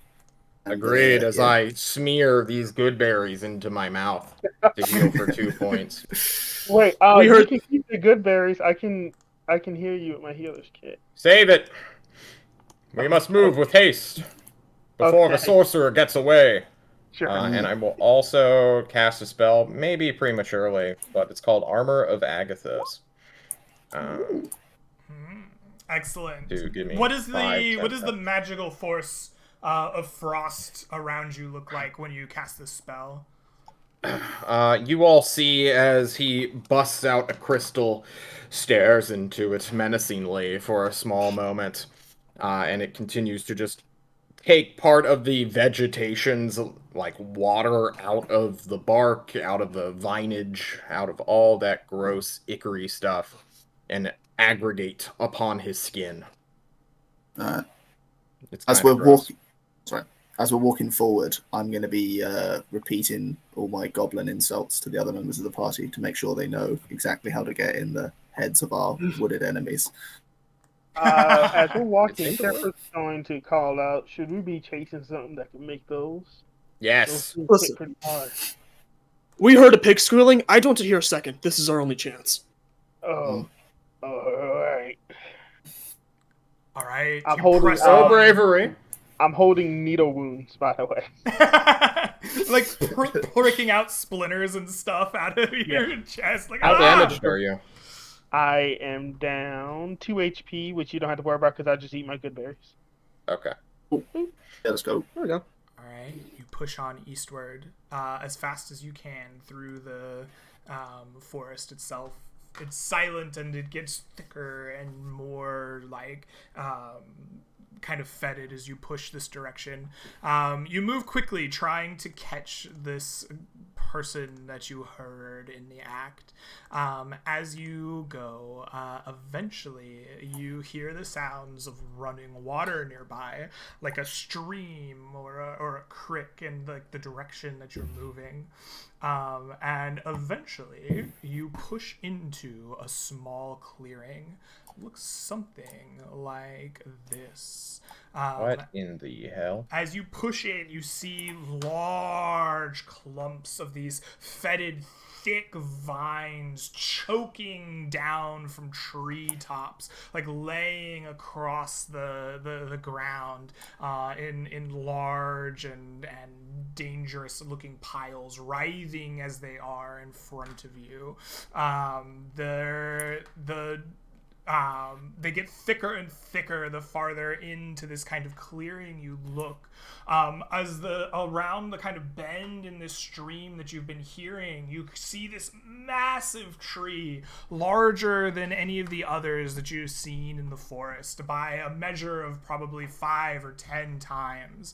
The tree itself is just absolutely choked in vines. There's so many of them wrapping around it. It seems like it is just being almost smothered by them.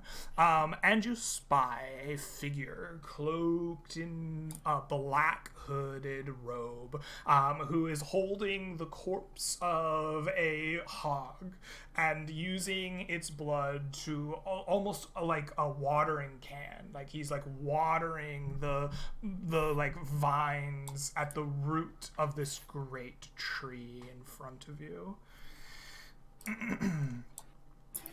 Shepherd, pick up your stones, mate. Knock that lad out. Too Oh, far. we can. Only got 60-foot range. Oh, we've been a bit. I mean, I could What's your Eldritch Blast? 120, I think. Yeah. Has it been an hour, or has he still got the armor on? Oh, it hasn't been an hour. You've been pushing fast. It's probably been no more than 10 or so minutes of rushing through the forest before you get to this point from your last battle. So is there any way of, like, moving up a little bit quietly, or are we just gonna be hitting vegetation and causing a racket no matter what? Well, it does seem like these vines kind of choke everywhere. You could do your best to try to avoid them, I suppose. Is the map accurate, Greg? The map is as accurate as it can be. Yeah. Cool. There's no way around. And we saw what the vines were doing before when they were smaller. They killed a rabbit. These look like people killing vines. Well, Yeah, you need this to move thing- up 25 feet.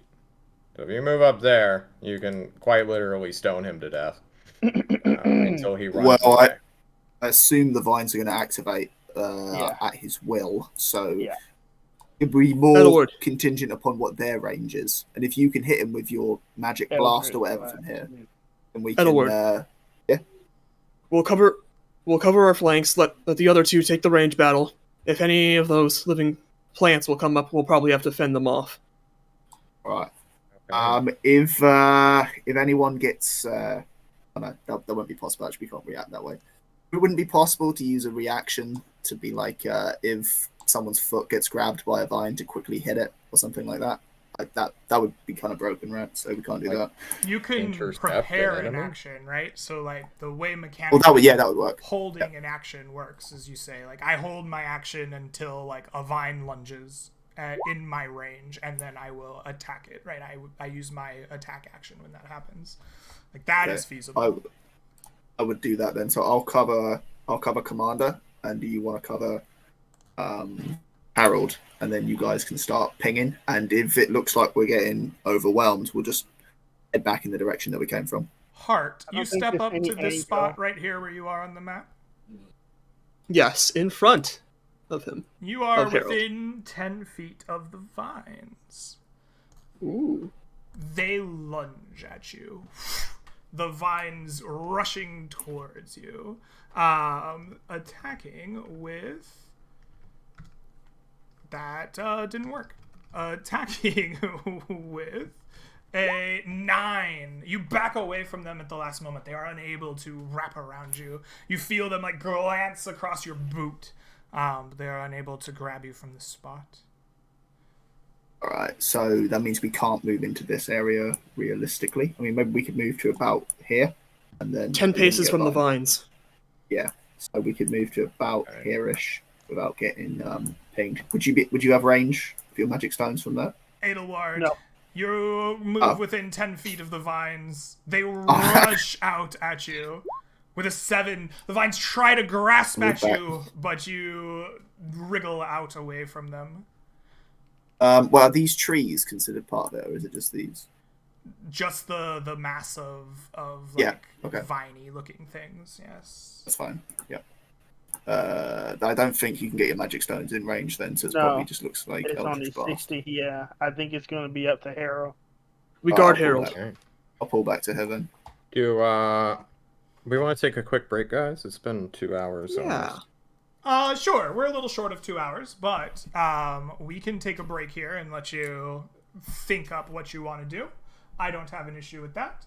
Why don't we'll take our break here, take 5 or 10 minutes for water and restrooms, whatever else we need, and we'll come back on the other side. Hopefully we'll see the rest of you quite soon. See you on the other side.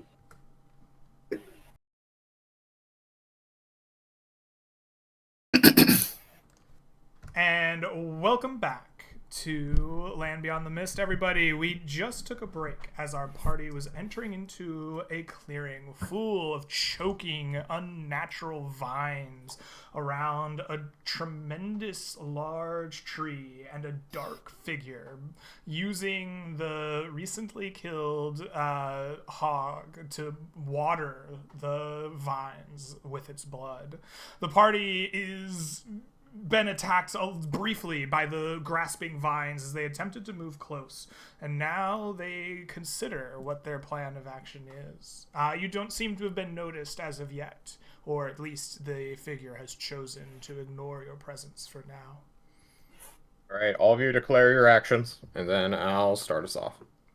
I will stand in front of Harold to hit, and I will ready an action to attack any vine that comes within my range or his range.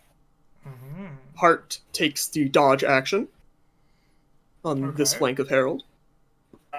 Shepard is gonna make magic stones and curse under his breath that these fools are ready to die. Okay.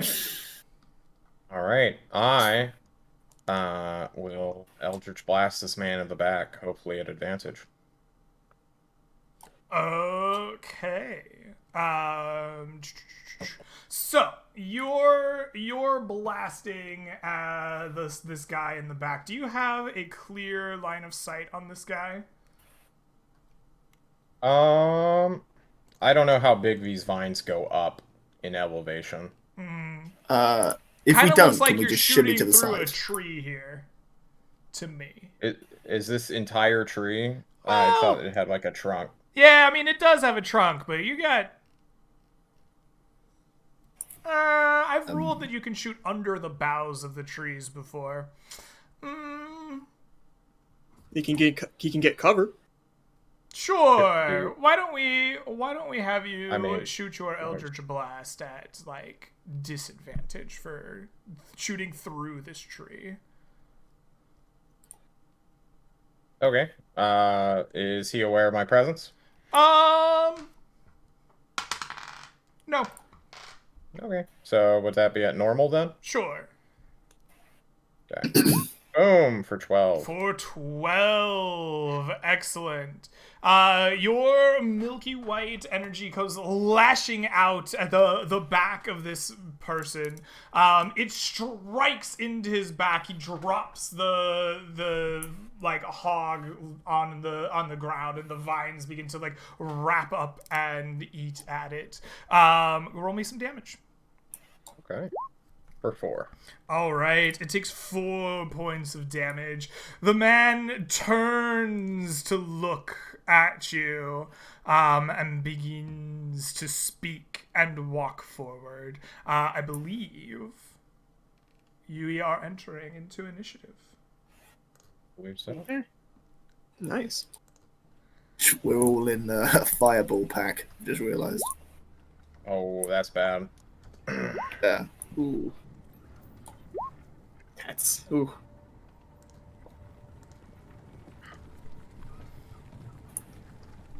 Could also be Guys, good got if you consider the javelin? initiative. No. But we got stones. We got stones. Quickly, hand your stones out, bro. Yeah, I actually was gonna do that. I was gonna give each of you a stone, and I was just gonna be the stone Alrighty. crafter. So On your this malevolent figure turns, begins to speak, and walk towards you. But Edelward, you react before he does. What do you do? I think, can I wait to receive a stone and then ping him? Sure. Yeah. Okay, I'll do that. Yep. I'll wait to be handed a stone and then lob it. All right, Commander Shepard. It is your turn. I already had casted magic stone. Mhm. So I just come and I hand all 3 of them a stone, and I say 60 feet. Wait for it, and then I keep on moving because I do not want to be next to these guys when they get fireball. Put it in my pocket. I'm currently using flails to I put it in your fucking pocket. blows. No, don't worry about it. I put it in your pocket. All right. All Everybody has magic stone. Heart. Is currently taking the dodge action because he'll probably get ambushed just like before. He needs to hold fast. The mage begins to stride forward towards you, first speaking in that, like, mysterious tone before, but stopping and switching to his common tongue. He says, "You intruders are unwelcome here. You Told will you. not interfere with the plots of the king beneath. and he walks uninhibited by the vines 30 feet forward, 35 feet forward. Can I ping him now? Absolutely. We're gonna have the same disadvantage on you as we gave to Harold for his blast through the trees here. You have a +5 to hit. +5. Okay, sure. Just do it twice. Nice. And it's Excellent. D6 You shoot with a 17. That will hit. Please roll me damage. What's the damage? D6 +3. Okay. For 9 Oh. points of Hang on. That is D63. right. Ah! 6 +3. Sorry about that. 7. There we go. 7 points of damage. Okay. Such a bad roll for D63. Yeah, it made sense to me. My brain was like, that's fine. Rolled high. And then it keeps walking. 5, 10, 15, 20, 25. Excellent. Oh. Did he react to being hit in the head? He just kept walking. He kept speaking. As you like hit him in the head, like blood trickles down from beneath his like hood, and he like finishes. He's like, "You will not, interfere with the workings of the king beneath." Harold, just once again your turn. What will you do? I give Adelward my stone. As a free action, I just put it in his mouth so he could spit it at him 60 feet. Like a and then I will Eldritch Blast him one more time. I guess I can shift a little bit first so I can get out from beneath the boughs of the tree. Sure. Is this a clear line of sight? Yeah, that looks like a pretty good line of sight. Okay. I will shoot him. 16. 16 will hit. Big damage for 2. Ooh, for 2 points of force damage. Excellent. That's it? Adelward, it is your turn. Yep. I'm gonna step around as well, Okay. interposing any direct attacks against Harold, hopefully. Absolutely. And yeah, ping him once more. Oops. That's 5. For 9. You should have. Oh no! It's not It's disadvantage this 18. time. You have good 18, line of yeah. sight here. You sling your stone, striking him once more as he begins to bleed. D6 +3. Yeah. D6 Yep. plus 3. Your stone strikes him for 5 more points of damage. He is at this point bloodied. Big. Okay. Shepherd, Get him, Commander! it is your turn once more. I'm sweating profusely. Give me a second. Reload. Yeah, that's what I mean. I gotta be like a weird combat dude. Don't move there. Do not move. So I make 3 more. The stone in your pocket right now, heart, it goes back to a regular stone, and I have 3 more stones. So I'm gonna go through. Fuck. Give me a second. How do I move my guy? So I go here. That's like 25 feet, and I give him one of the stones, and I tell the A dude. How do you say his name? Adelweird? This guy. It's all I'm good. like, you boy, come get this stone. And then I guess mine would be with at disadvantage. Fudge. I'm gonna toss it anyway. Nice. Let's go. Disadvantage magic stone. Boop, boop, boop, boop, boop. 10. The 10, your missile is like batted around by the trees, and as it's flying towards him, he just kind of waves his hand and like knocks the stone from the air, preventing it from striking him. Hit him hard. Yes, that took 25 feet of movement. So Fudge, I'm trying to move all your names, but you keep blocking the spot I want to move to. I'll move here. And Alright. that's 30 feet, and that's the end of my turn. Hart, it is your turn. What will you do? Alright, in order to get away from the boughs of the tree, Hart goes to his left, directional west on the map, and will chuck a stone. Absolutely. All right. You chuck Cool. your stone at him.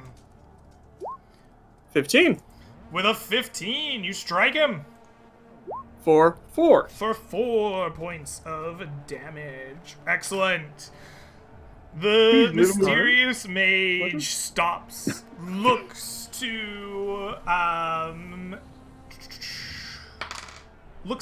Harold, places out his hands, and a crackling force of energy arcs out at you.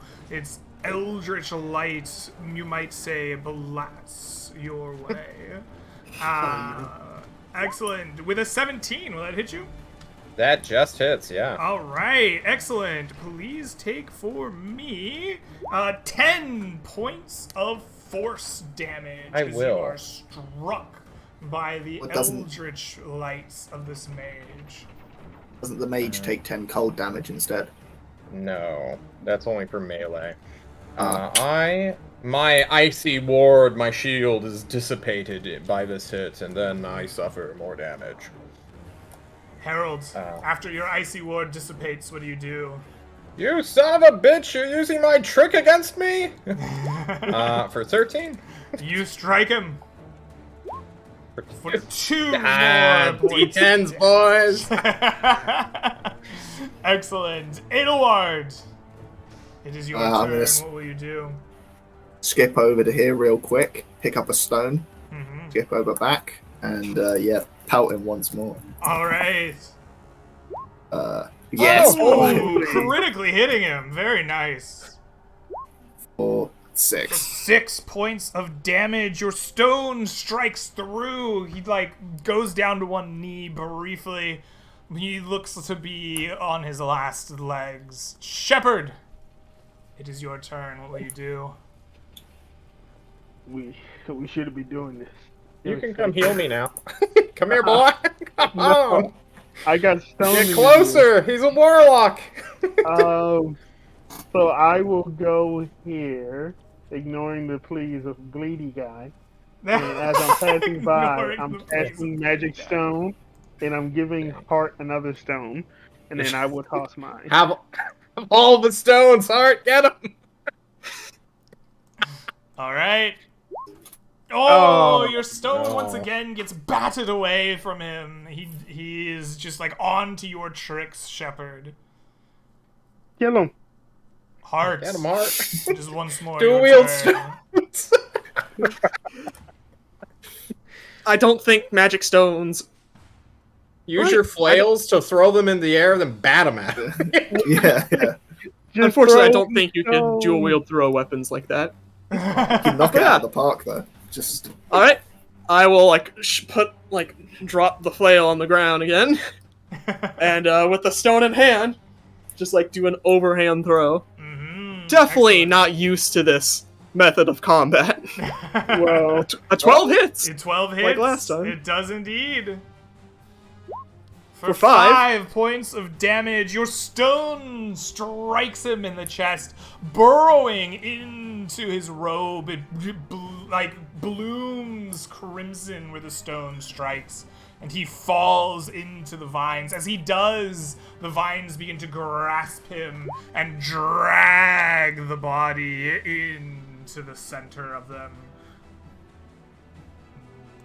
Pick up my flail and take a 5-foot step back. Okay. Excellent.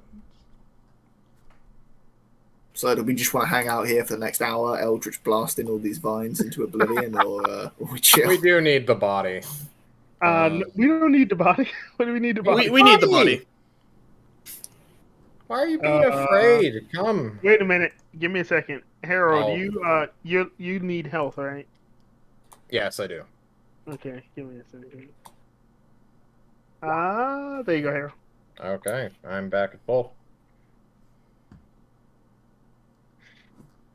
Can we see about if we can hurt these vines?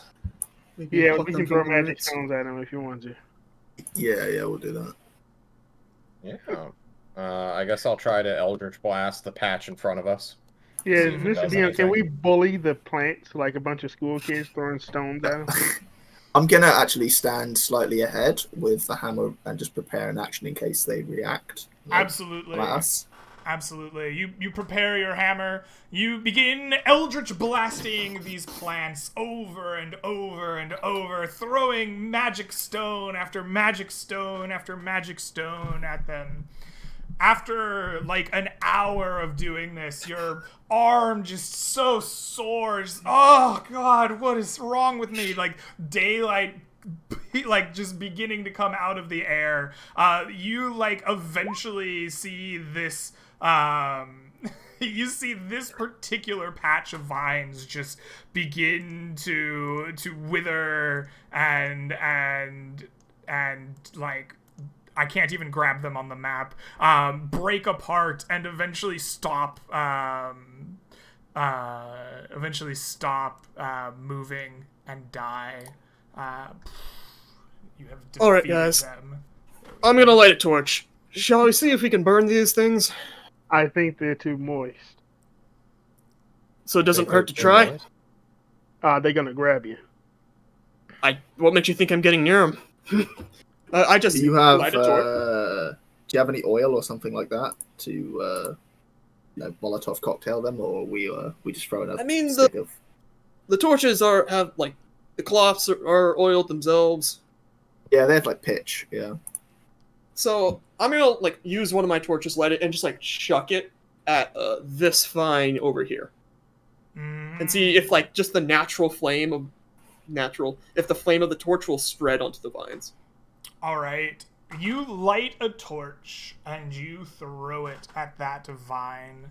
The flame itself burns a little bit, but doesn't ignite them in a flame. You get this like smoky kind of like pitchy burn for a moment. But eventually the torch will just kind of sputter out. But as you throw your torch, you all notice this massive tree in the kind of back, the one that is just being choked by these vines, like shudder and shake. And as the smoke finally dissipates, it ceases its movement. Don't do that again. But it didn't Alright. react to us stoning it. Was it like a shudder of pain, or like I'm about to get up and wallop these nerds? I don't know. Hard to say, but it did shudder. The vines still like swing back and forth, that are like draped all over it. They begin Was there to any- writhe and constrict more. Was there any indication of the tree elevating, perhaps, or roots becoming disconnected from the ground, or did it just look like it was moving about? Hard to say. You Okay. can't really see the roots of the tree well, considering the like just choking of vines around it. Right, let's keep magic stone in. Alright, Yeah. we're gonna endure this then. We can hit this one, and then Make we some just have to gains, deal with boys. this one. If we hit this one and kill it, one of you guys gonna have to just take this guy. Yeah. I mean, we could finagle our way to it. Yeah. However, we did just get massive cue that this tree may just step up and murder one of us if If we use fire. Yeah, it didn't react to the stones. Do you wanna like tag out, and I'll throw the stones this time if your shoulder's getting a bit sore. Hang out at the front, and I'll just start chucking magic stones if that's cool. I'd like to take a short rest if that's possible. Yeah, we can do Sure. that. Do short Yeah, rests sure. still exist? Those vines might be bringing that guy back to life. I don't know if we should be taking a short rest. Well, we'll be right here to see if he does. Just Alright, every so often, just hit him. So you may choose to catch your breath for 10 minutes and rest up. You may expend hit dice up to 1/2 of your total rounded up, and recover any powers or class features tied to a short rest per the player's handbook.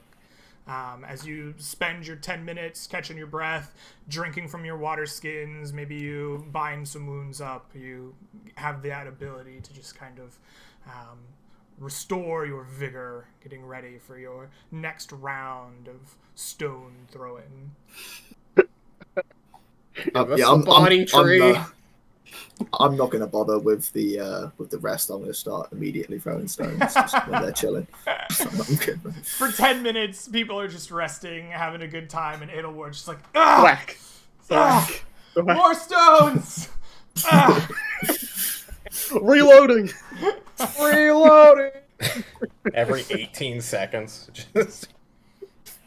It takes... To be honest, I think after a while Hours. he's going to get bored and start doing like trick shots and stuff like that. Like, over his shoulder. It takes like again Hours. forever. Yeah, just like hours to clear this area. It probably takes until like pure nightfall comes. But eventually you will Eldritch Blast, and you will I have to find exactly this thing. Give us the body. We want the body. One of you big boys just got to tank him. I've got yeah, I can just be encumbered. You I can just jump on the destroy shoulders. that thing. No, I mean tank him. This guy's gonna come for you. Oh, you think? Yeah. Ah, we can just kill that one as well. Wait, Since it is dark, and I know that some of these humans don't have dark vision, I'm gonna cast light on, I guess Edelward, on his hat or shield or whatever the hell he wants. If I were to go here, would that be 10 feet from either of these vines and these vines? If I just thread the needle through the middle part. If you can get to a spot where they can't reach you, they have 10-foot reach. So maybe. Can't we just get rid of this one and then I'll just walk straight in? No, let's just go. Come on. yeah, we cannot throw Be stones. brave. Oh, fucking hell. Alright, well. Where? Don't go there. You want to go stay? Yeah. You're good. Can I see... Okay, so where does the mass end with respect to the tree? I I'm don't know. gonna It's be kind of- walking sideways. It's like just shimmying Go around on like this that. Just take the dodge action and go through. Yeah, I'm doing that too.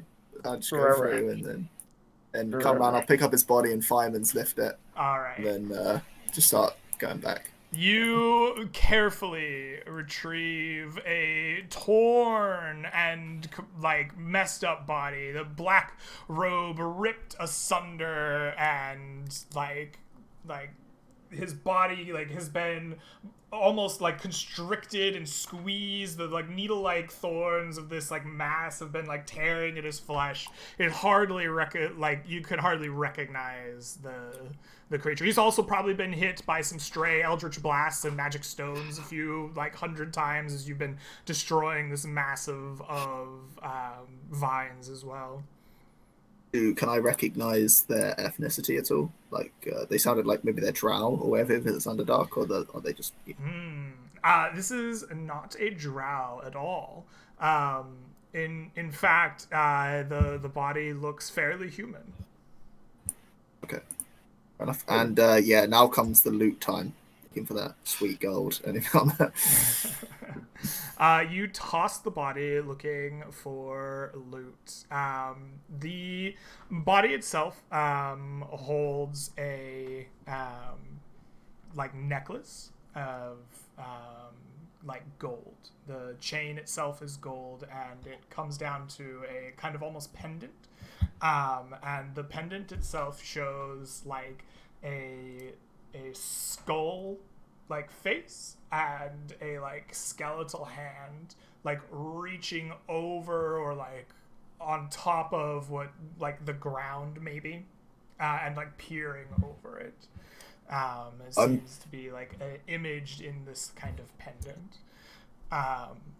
The body itself also has a small ring on its pinky finger that is like a kind of topaz colored band. And it, even in the night here, just gives off a faint glow ever so slightly. Okay.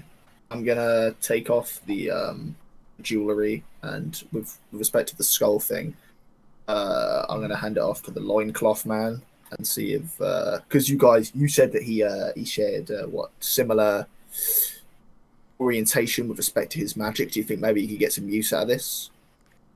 Angling it in front. I'll look at it. Do I get any bad vibes from it? Do you get bad vibes from the necklace? Do I? I don't know. What do you think of this like skull peering over the top of like the ground with a clutching hand? I mean, well, is it a male skull or a female skull? Can I tell the difference? I Can don't I know. Can you tell the investigate this difference? thing at -1?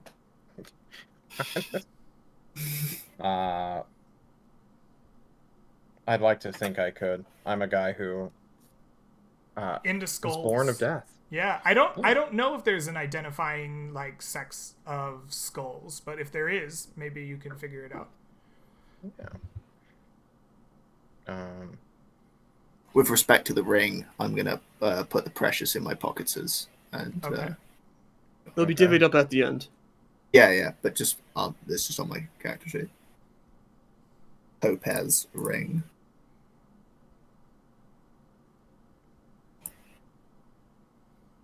All right, we'll probably bring the body back either and like turn it over to the Cold Iron Company if they don't want it.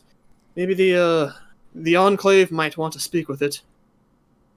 Who knows? Sounds responsible. Okay.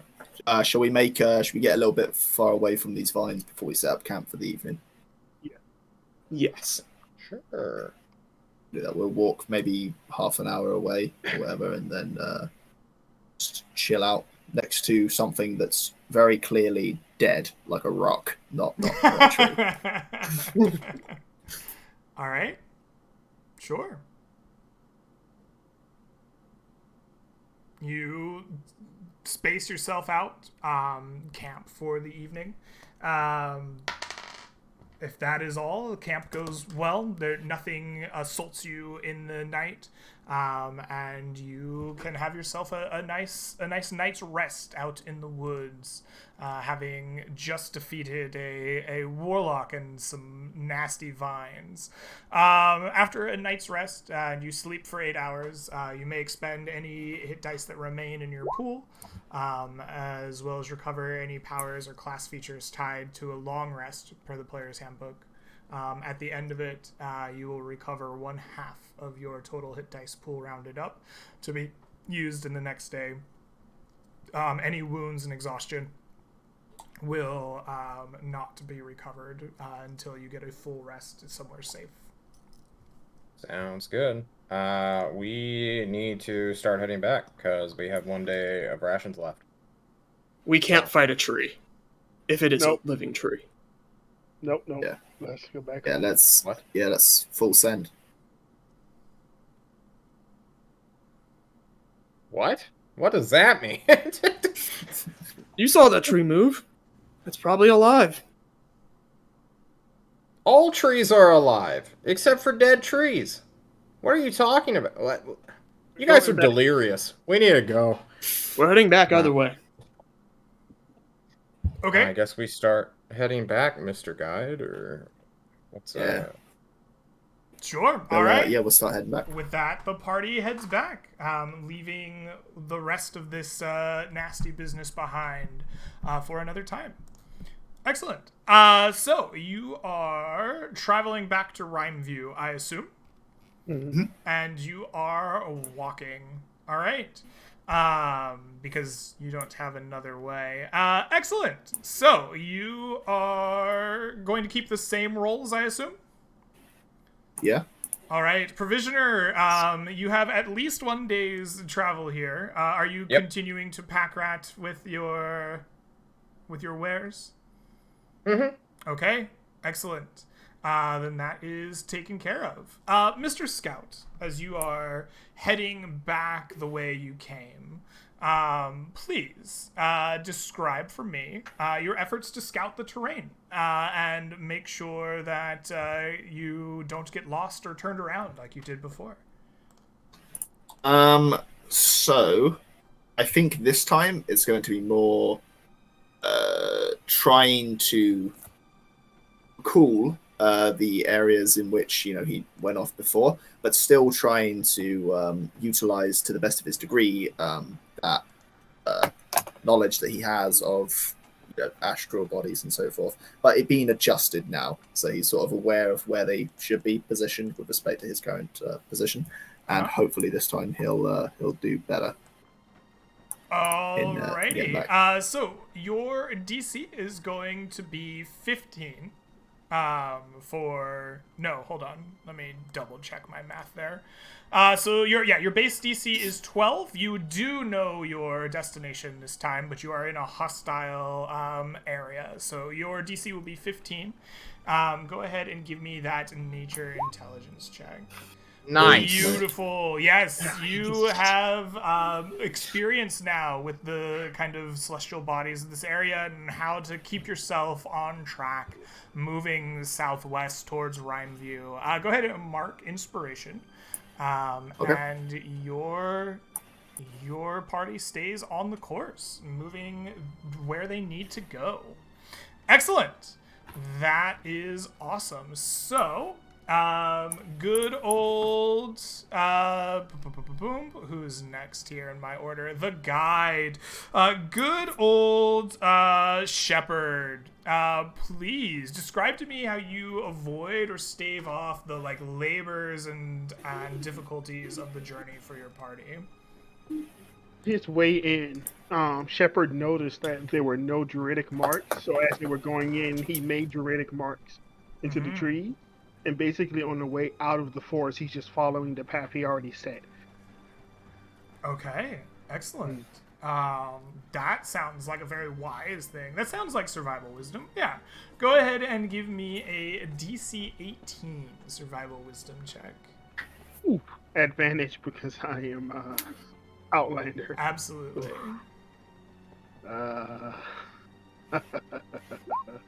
Hey, excellent.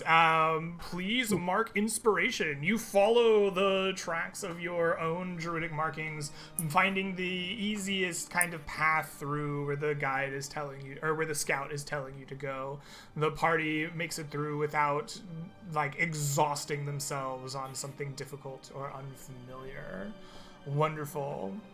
Mr. Lookout, as you're traveling the lands beyond the mist, describe your efforts to spot dangers on the journey and keep your party from being surprised by them. Hart has a semi-deep stab wound in his lower chest, so he's not going straight up to bushes and whacking them and see if there's anything dangerous behind them. That'd be foolish of him. Instead, he's gonna just every time he's keeping an eye out, he's keeping his ears attentive. And whenever he hears a noise or see any movement, he's just like, hey, I need a stone real quick. And just uses that to just flick the stone in wherever direction. Okay, trying the to noise flush comes out from. enemies with your magic stones. Yeah. All right, go ahead and give me a perception wisdom check here. Your base DC is 12 plus 3, so 15. 21. Excellent. Please mark inspiration. Smooth journey. Yeah, so you are keeping a nice lookout as you are making your way through the woods here. We will roll for potential discoveries on the way. And I take inspiration. Yes, you do. I hope I said that. If not, we will. All right. With respect to distance, I'm presumably encumbered with this guy's body on my back, just so you know. Ah, excellent. So we have a mule. Just throw him on it. Yeah. Oh, yeah, I forgot about that. All right, he's on the mule. Yeah, Don't worry you will about take it. the weight of a body. Yeah. How much does this guy weigh? That's a good question. This guy weighs. He's like a skinny forest nerd. He's got to weigh maybe 50 pounds. This guy weighs 185 pounds. Holy moly! Did we just cut his legs off? It's all the magic stones embedded in him. Holy crap! Well, I guess we ate a bunch of food. Yeah, we had a bunch of food, but even then, we're still encumbered. Yeah. Oh, fudge. All right. So Take a bit that longer. adds an extra hex to your day's journey, which means that you will arrive in Rhymeview 1 day after a regular 1 day journey. So you'll be in like early the second day. Do you have 2 days of rations, Mr. Packrat, left? I have 1 day of rations, but if we're getting there in the morning, Excellent. Everyone, please take for me 1 level of exhaustion as you have failed to adequately prepare for your journey. Okay. Do we get this exhaustion on the second day? You'll get this exhaustion in the travel phase. Oh fuck. Okay. Yeah, we're almost there. This is just like All right. in the far distance. Mr. Lookout, you Yes. have successfully been keeping a really good eye out as you move along. You've been chucking these stones at things, and when you throw your stone at a nearby kind of bush that got your suspicion up as you kind of rode by, you see the stone kind of like bounce off sideways, weird, like it hit something, and it like perks up your ears. It sounded like clattering stone on stone, and as you like kind of move the bush over and investigate it, you see that just hidden off kind of the trail that you were passing by, some kind of like afternoon time on the journey, you see the remnants of an overgrown stone circle that are slowly being kind of reclaimed by nature. And as you look at this kind of stone circle, the remnants of kind of like a flowing script can be glimpsed on the stones.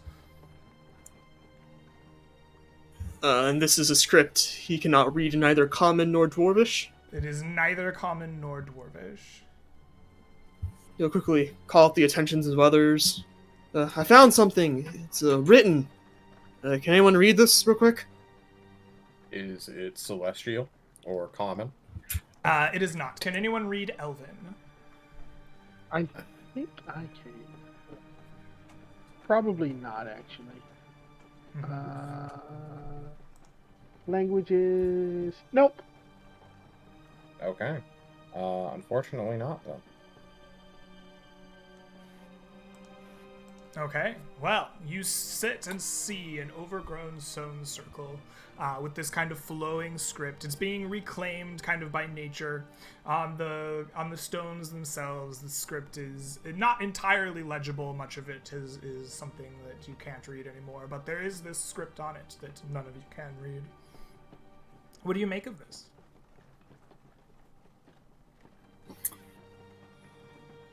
Can anyone make an etching? Like a drawing? Whatever works. Elves are normally not massive assholes, right? They wouldn't just put this here as a big trap. Well, hold on a second. We've been hearing a lot about these fey creatures in the surrounding area. They're a bit elven inclined in terms of their language. Are they? Could be, I thought they were. That might be more Sylvan. See. I say friend and step into the circle to see what happens. You say friend. You step into the center of the circle. You brace yourself. Hey, la. Nothing happens. You are now It's standing fine. in the center of this circle of stones, slowly being reclaimed by nature.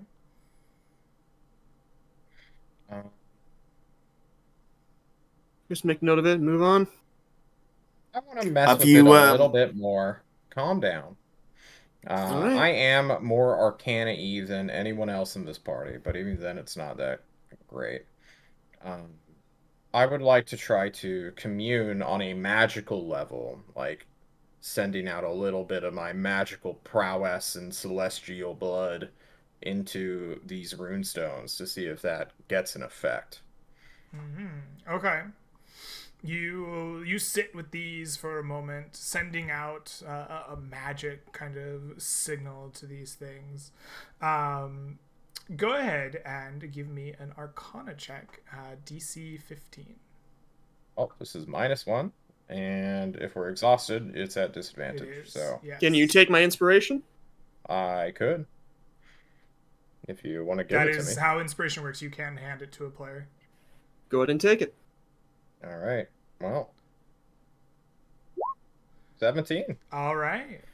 You send out your kind of magic to this stone, trying to interact with it in some way to delve its purposes. And as you do, you see a dark and immediately terrifying figure like reaching out towards you, and like you feel your heart rate like spike, and in a moment of fear the connection is broken. Oh.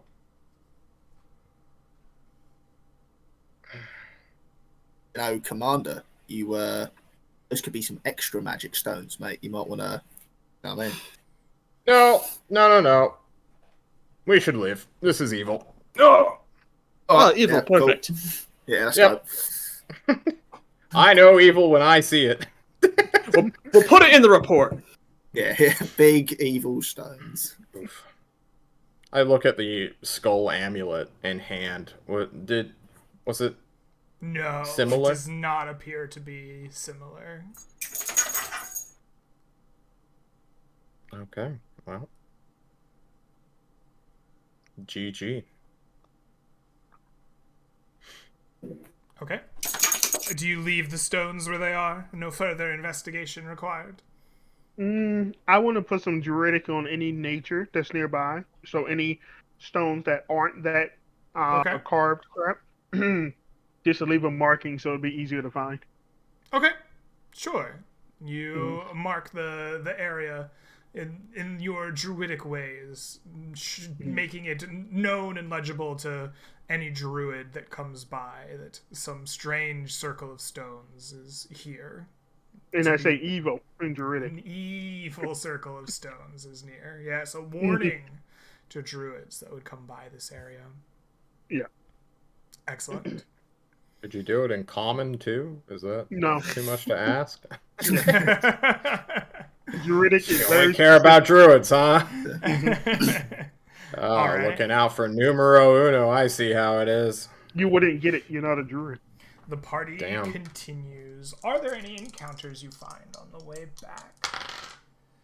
Oh, darn. The dice are kind to you, and despite running out of food, you arrive back in Rhymeview, haggard and exhausted, wounded from your journey, carrying a smelly, bloody corpse on the back of a mule. You make it back into the, walls of Rhymeview. Excellent. Is there anything else that you would like to take care of here in good old Rhymeview before the session comes to an end? Can't think of anything other than go into the Cold Iron Company and telling them what we found. I think that's pretty much it for me. I would like to go and talk to... Isn't there a temple or church here? There's Forgetting the its Covenant. Yes, kind of. So you would know that in Rhymeview and in most of the places of the Shrouded Coast that the Conclave of the Faithful is a guild that kind of acts as a meeting place for those who practice faith in its many forms, which would include things like temples or services to the common folk, as well as to adventurers and other things. I just want to go and see if they can look at this amulet and tell us its origination, if possible. It Excellent. seems religious in order, and we warlocks and all that might not consider ourselves the most faithful, but we are slaves to things, so extraterrestrials and all that. Equally, sorry. You I was gonna say show- equally. You could mention that. Oh, sorry. Go John! for it. It's your thing. I was gonna say equally. You can mention that the sorcerer mentioned the king beneath, which would be in connection to this necklace. Okay. I also Respect. take the ring because Sean interrupted you twice and do the same thing. It's the delay. It's the delay. Excellent. You go to the Conclave of the Faithful, kind of in a different area. They're kind of in this like residentially kind of district, the large kind of open air, almost agora-like meeting hall of the temple goers. The Conclave of the Faithful has these kind of nice pillars and a kind of garden in the center of it. And you will find Ewan Toms, the like halfling with a large, well-kept, oiled red beard. He's a good-natured priest and kind of the head of the general public nature of the Conclave services. Ewan kind of strokes his beard a little bit as you approach and says, welcome. You seem to have purpose behind your steps. What can the Conclave do for you? I show this chain, this skull. Is it made out of metal or is it It is made out of gold. gold? Right. This gilded skull and a hand coming to grasp at it. And I will tell him the tale of, yes, we were in the forest and hunting down a foul sorcerer of some kind who summoned evil plant beings in the shape of men, sacrificing blood in a tree that was quite thorny and murderous. And he had this wrapped around his neck like a collar. I was hoping you understood the king beneath. Ewan Tom strokes his beard, furrows his brow, and shakes his head. The term the king beneath means very little to me. I am uncertain of what that could be. He looks at it. You said this was a collar, and he summoned human plants with blood? Yes. Blood of a boar. That is very disturbing omen indeed. You were right to come to the Conclave. Here. I will take that and give it to our priests to study. I am sure that somebody here may be able to find some answer for you. Happy to take this off your hands and deduce what kind of foul magic or undue ritual was being performed out there in the woods. I will give it over. Unless somebody screams at me and soy dives at me to not. Yes, because we have to give a report, and I don't know if the Cold Iron Company will care. Okay. I hand it off. He takes it gently and asks an attendant come out with a kind of iron-bound box that he carefully opens and places the kind of gold amulet inside. The box shuts and he says an incantation over it, and the iron kind of locks just form into place, and it gets carried off into the bowels of the Conclave. He turns around a little more jovial here and smiles and says, yes, well, I'm very glad that you brought this to our attention. We will look into this for sure. Dire news indeed if foul dealings are being done so close. We have many resources at our disposal here. I am sure we can find something to be done.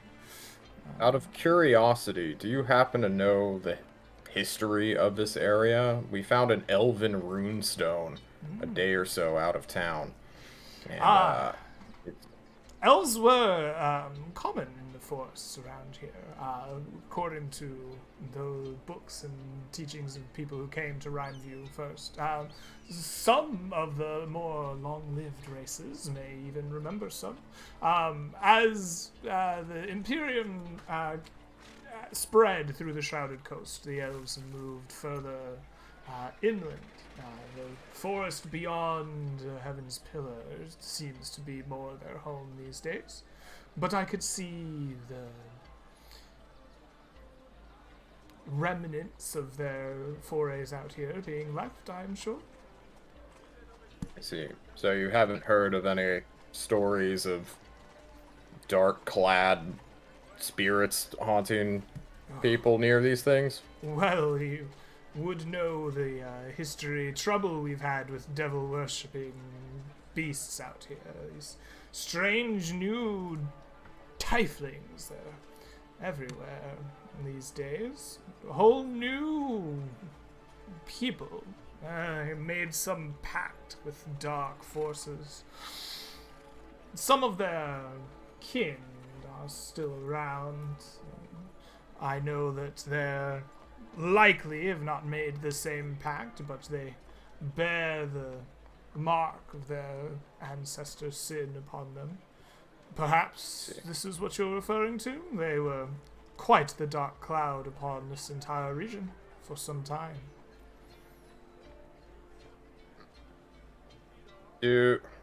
As an inherently celestial creature myself, did I get any devilish vibes or from the Hard ritual? to say, no. I think it was just more a dark foe. Just like, it was clouded in shadow, and it was more a being of fear. Almost like a vision of like warning or fear, almost. I see. The Perhaps. circle with the runes on it, was it complete?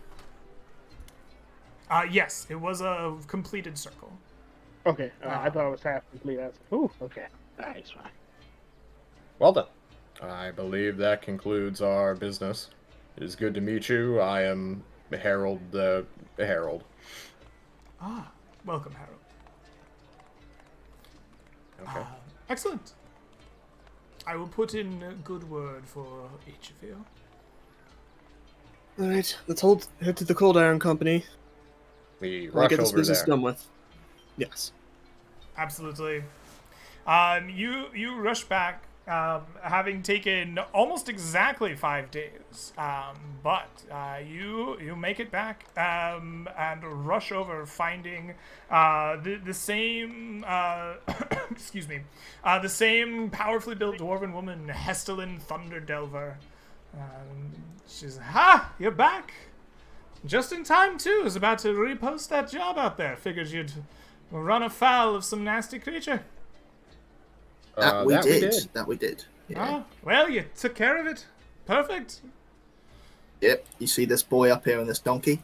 He's the source of your woes, unless he possesses a master with greater power. But yeah, he seems to be the one responsible for generating the well, I suppose they're already alive trees, but sentience perhaps in these carnivorous things in and You around sure the did woods. a number on him. Yeah. Savage lot. I've never was seen a something very with so many tough holes and- in it when it dies. Terrible. There's a foe. lot of holes. He just walked at us through like this thorn patch, uncaring. Like, To be quite frank, that tree was still up there when we left. Huh? Yes, he was, like, watering with, like, a dead pig he slaughtered. That's Oh. how he used to summon a bunch of those, walking plants. That's gross. Kind of disturbing. Good thing he's He dead. also- You did right. He made mention of his master referring to someone known as the King Beneath. Now, I don't know if that refers to something specifically beneath the ground, or if it refers to some extra-dimensional figure. Does it mean anything? Well, I wouldn't be the one to ask for that. I'm more of a straightforward girl. I'm not a knower of things that's like respectable. arcane and whatnot. You might Well, if have anything, more, might have more help elsewhere. I appreciate what you've done. So, you said the tree's still there, so we still need to send people in to clear it out, but you've stopped the source of it. All Yes, right. it's a gigantic tree. Won't be hard to miss it. All right, excellent. So you have scouted the area well. You have the area, the area mapped out for me, I presume, or the path secured on the way back. It is marked with druidic symbols all the way. Oh, yes, I see. Druid symbols. I should have been more specific. All right, well, we can hire a druid. That is not impossible. Cold Iron has relationships with all of the local guilds. Excellent. Well, if you will share with me what markings you have made and the, druidic ways, we will send a party out to clear this burden out. Thank you very much for your hard work. We're not a body disposal service, though. I'll have you deal with that yourself. Don't worry, I am. Okay, good to know. Let me pull out some coins for you. They were promised, yes? And she will pull out some coins and count them out for you. As promised, the 25 gold coins. So, I have some experience and some gold and things to hand out. Is there anything else that you want to do before our session ends, or is this a good place to wrap it up? That ring, did we want to get it taken somewhere or what? Isn't there, it's a guild that you have to get a relationship with to be able to get it identified, right? Yeah, if you want the guild to identify it for you, they're going to require a bit of a relationship before they'll do it. You could just sit with it. For Is like it an magical hour. at all? Yeah. Or can anyone here cast detect magic? We have I guess we can just ask. Yeah. Oh, okay, cool. Yes, If it you is asked me, I can cast detect magic, but only after a long rest. Greg said it was magic. It Okay, is. okay. It is transmutation magic. Shepard, I'm sure that you could have done this at some point during your journey. Yes. Well, I That don't know seems if familiar. the Conclave might care about the body if they want to try speaking to it. I think that's what some priests can do. Outside of that, the local mortuary or whoever means. I saw you bury the dead. Or Dump the 'em in skeletons, so whoever you see fit, Harold. Let the fish eat them. All That's right. barbaric. With that, Into we'll the zoom ocean out and and you'll it'll- figure out what to do with the body in a minute. I'm going to add up some experience points and some gold for you all. And then we will deal with this ring after the fact. While I do that, if you have any shout-outs you'd like to make, let people know where they can find you, or whatever else, now would be the perfect time to do that. Yeah, I'll shout out the guys in my home campaign: Alex, Ollie, Nick, and James. You're terrible people, but I love you a lot. And I'll see you tomorrow, actually. Guys, I'm John Dungeon Master. I appear here errantly on Greg's stuff, as well as Apollo Nix, if you know him. So shout out to those two people who are alive. Good job for staying alive, Greg and Apollo_net. I'm Mr. Underground. You can see me here eventually, sometime in the future, on Greg Hansen's Land Beyond the Mist, and sometimes in the chat room of John Dungeon Master. I play in this campaign sometimes. This is the only place you see me on the internet other than Greg's Discord, where we talk about this campaign and our discoveries and such. Other than that, only other shout I have is Happy Father's Day to all the dads out there in the chat and everywhere else. I hope you guys got a lot of cool gifts today.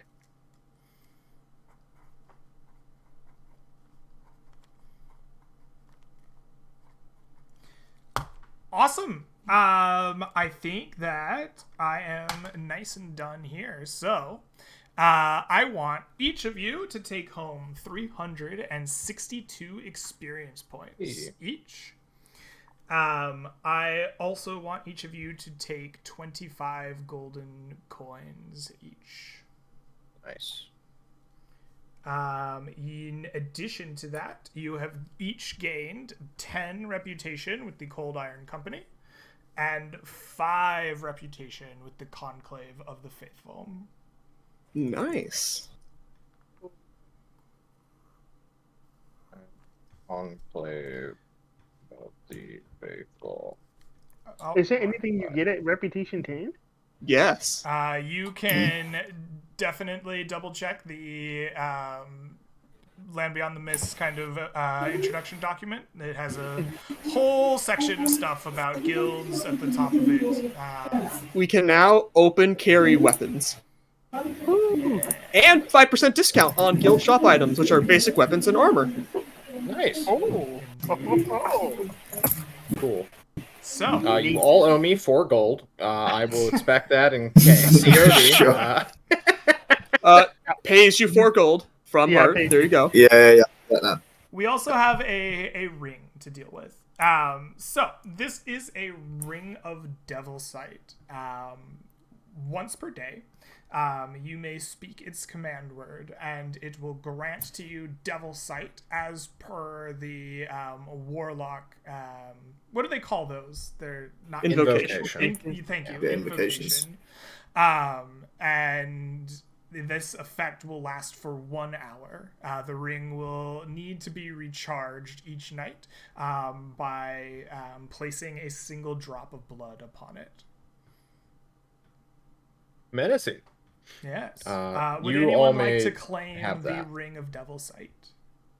Yes. I would like to throw my hat in the ring. Mm-hmm. I'm okay. I'm You're fine. okay? All right. Sounds like we've got Hart and Shepherd rolling off. I want D100s. Highest will take it. All There you right. Commander Shepherd, the Ring of Devil Sight is yours. All right. Does he need to attune to it? Yes, this would be an attuned item.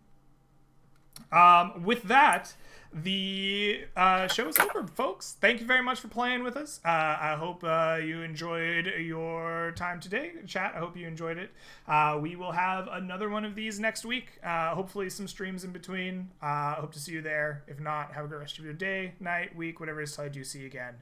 And I'll catch you next time. Peace, everybody. Bye.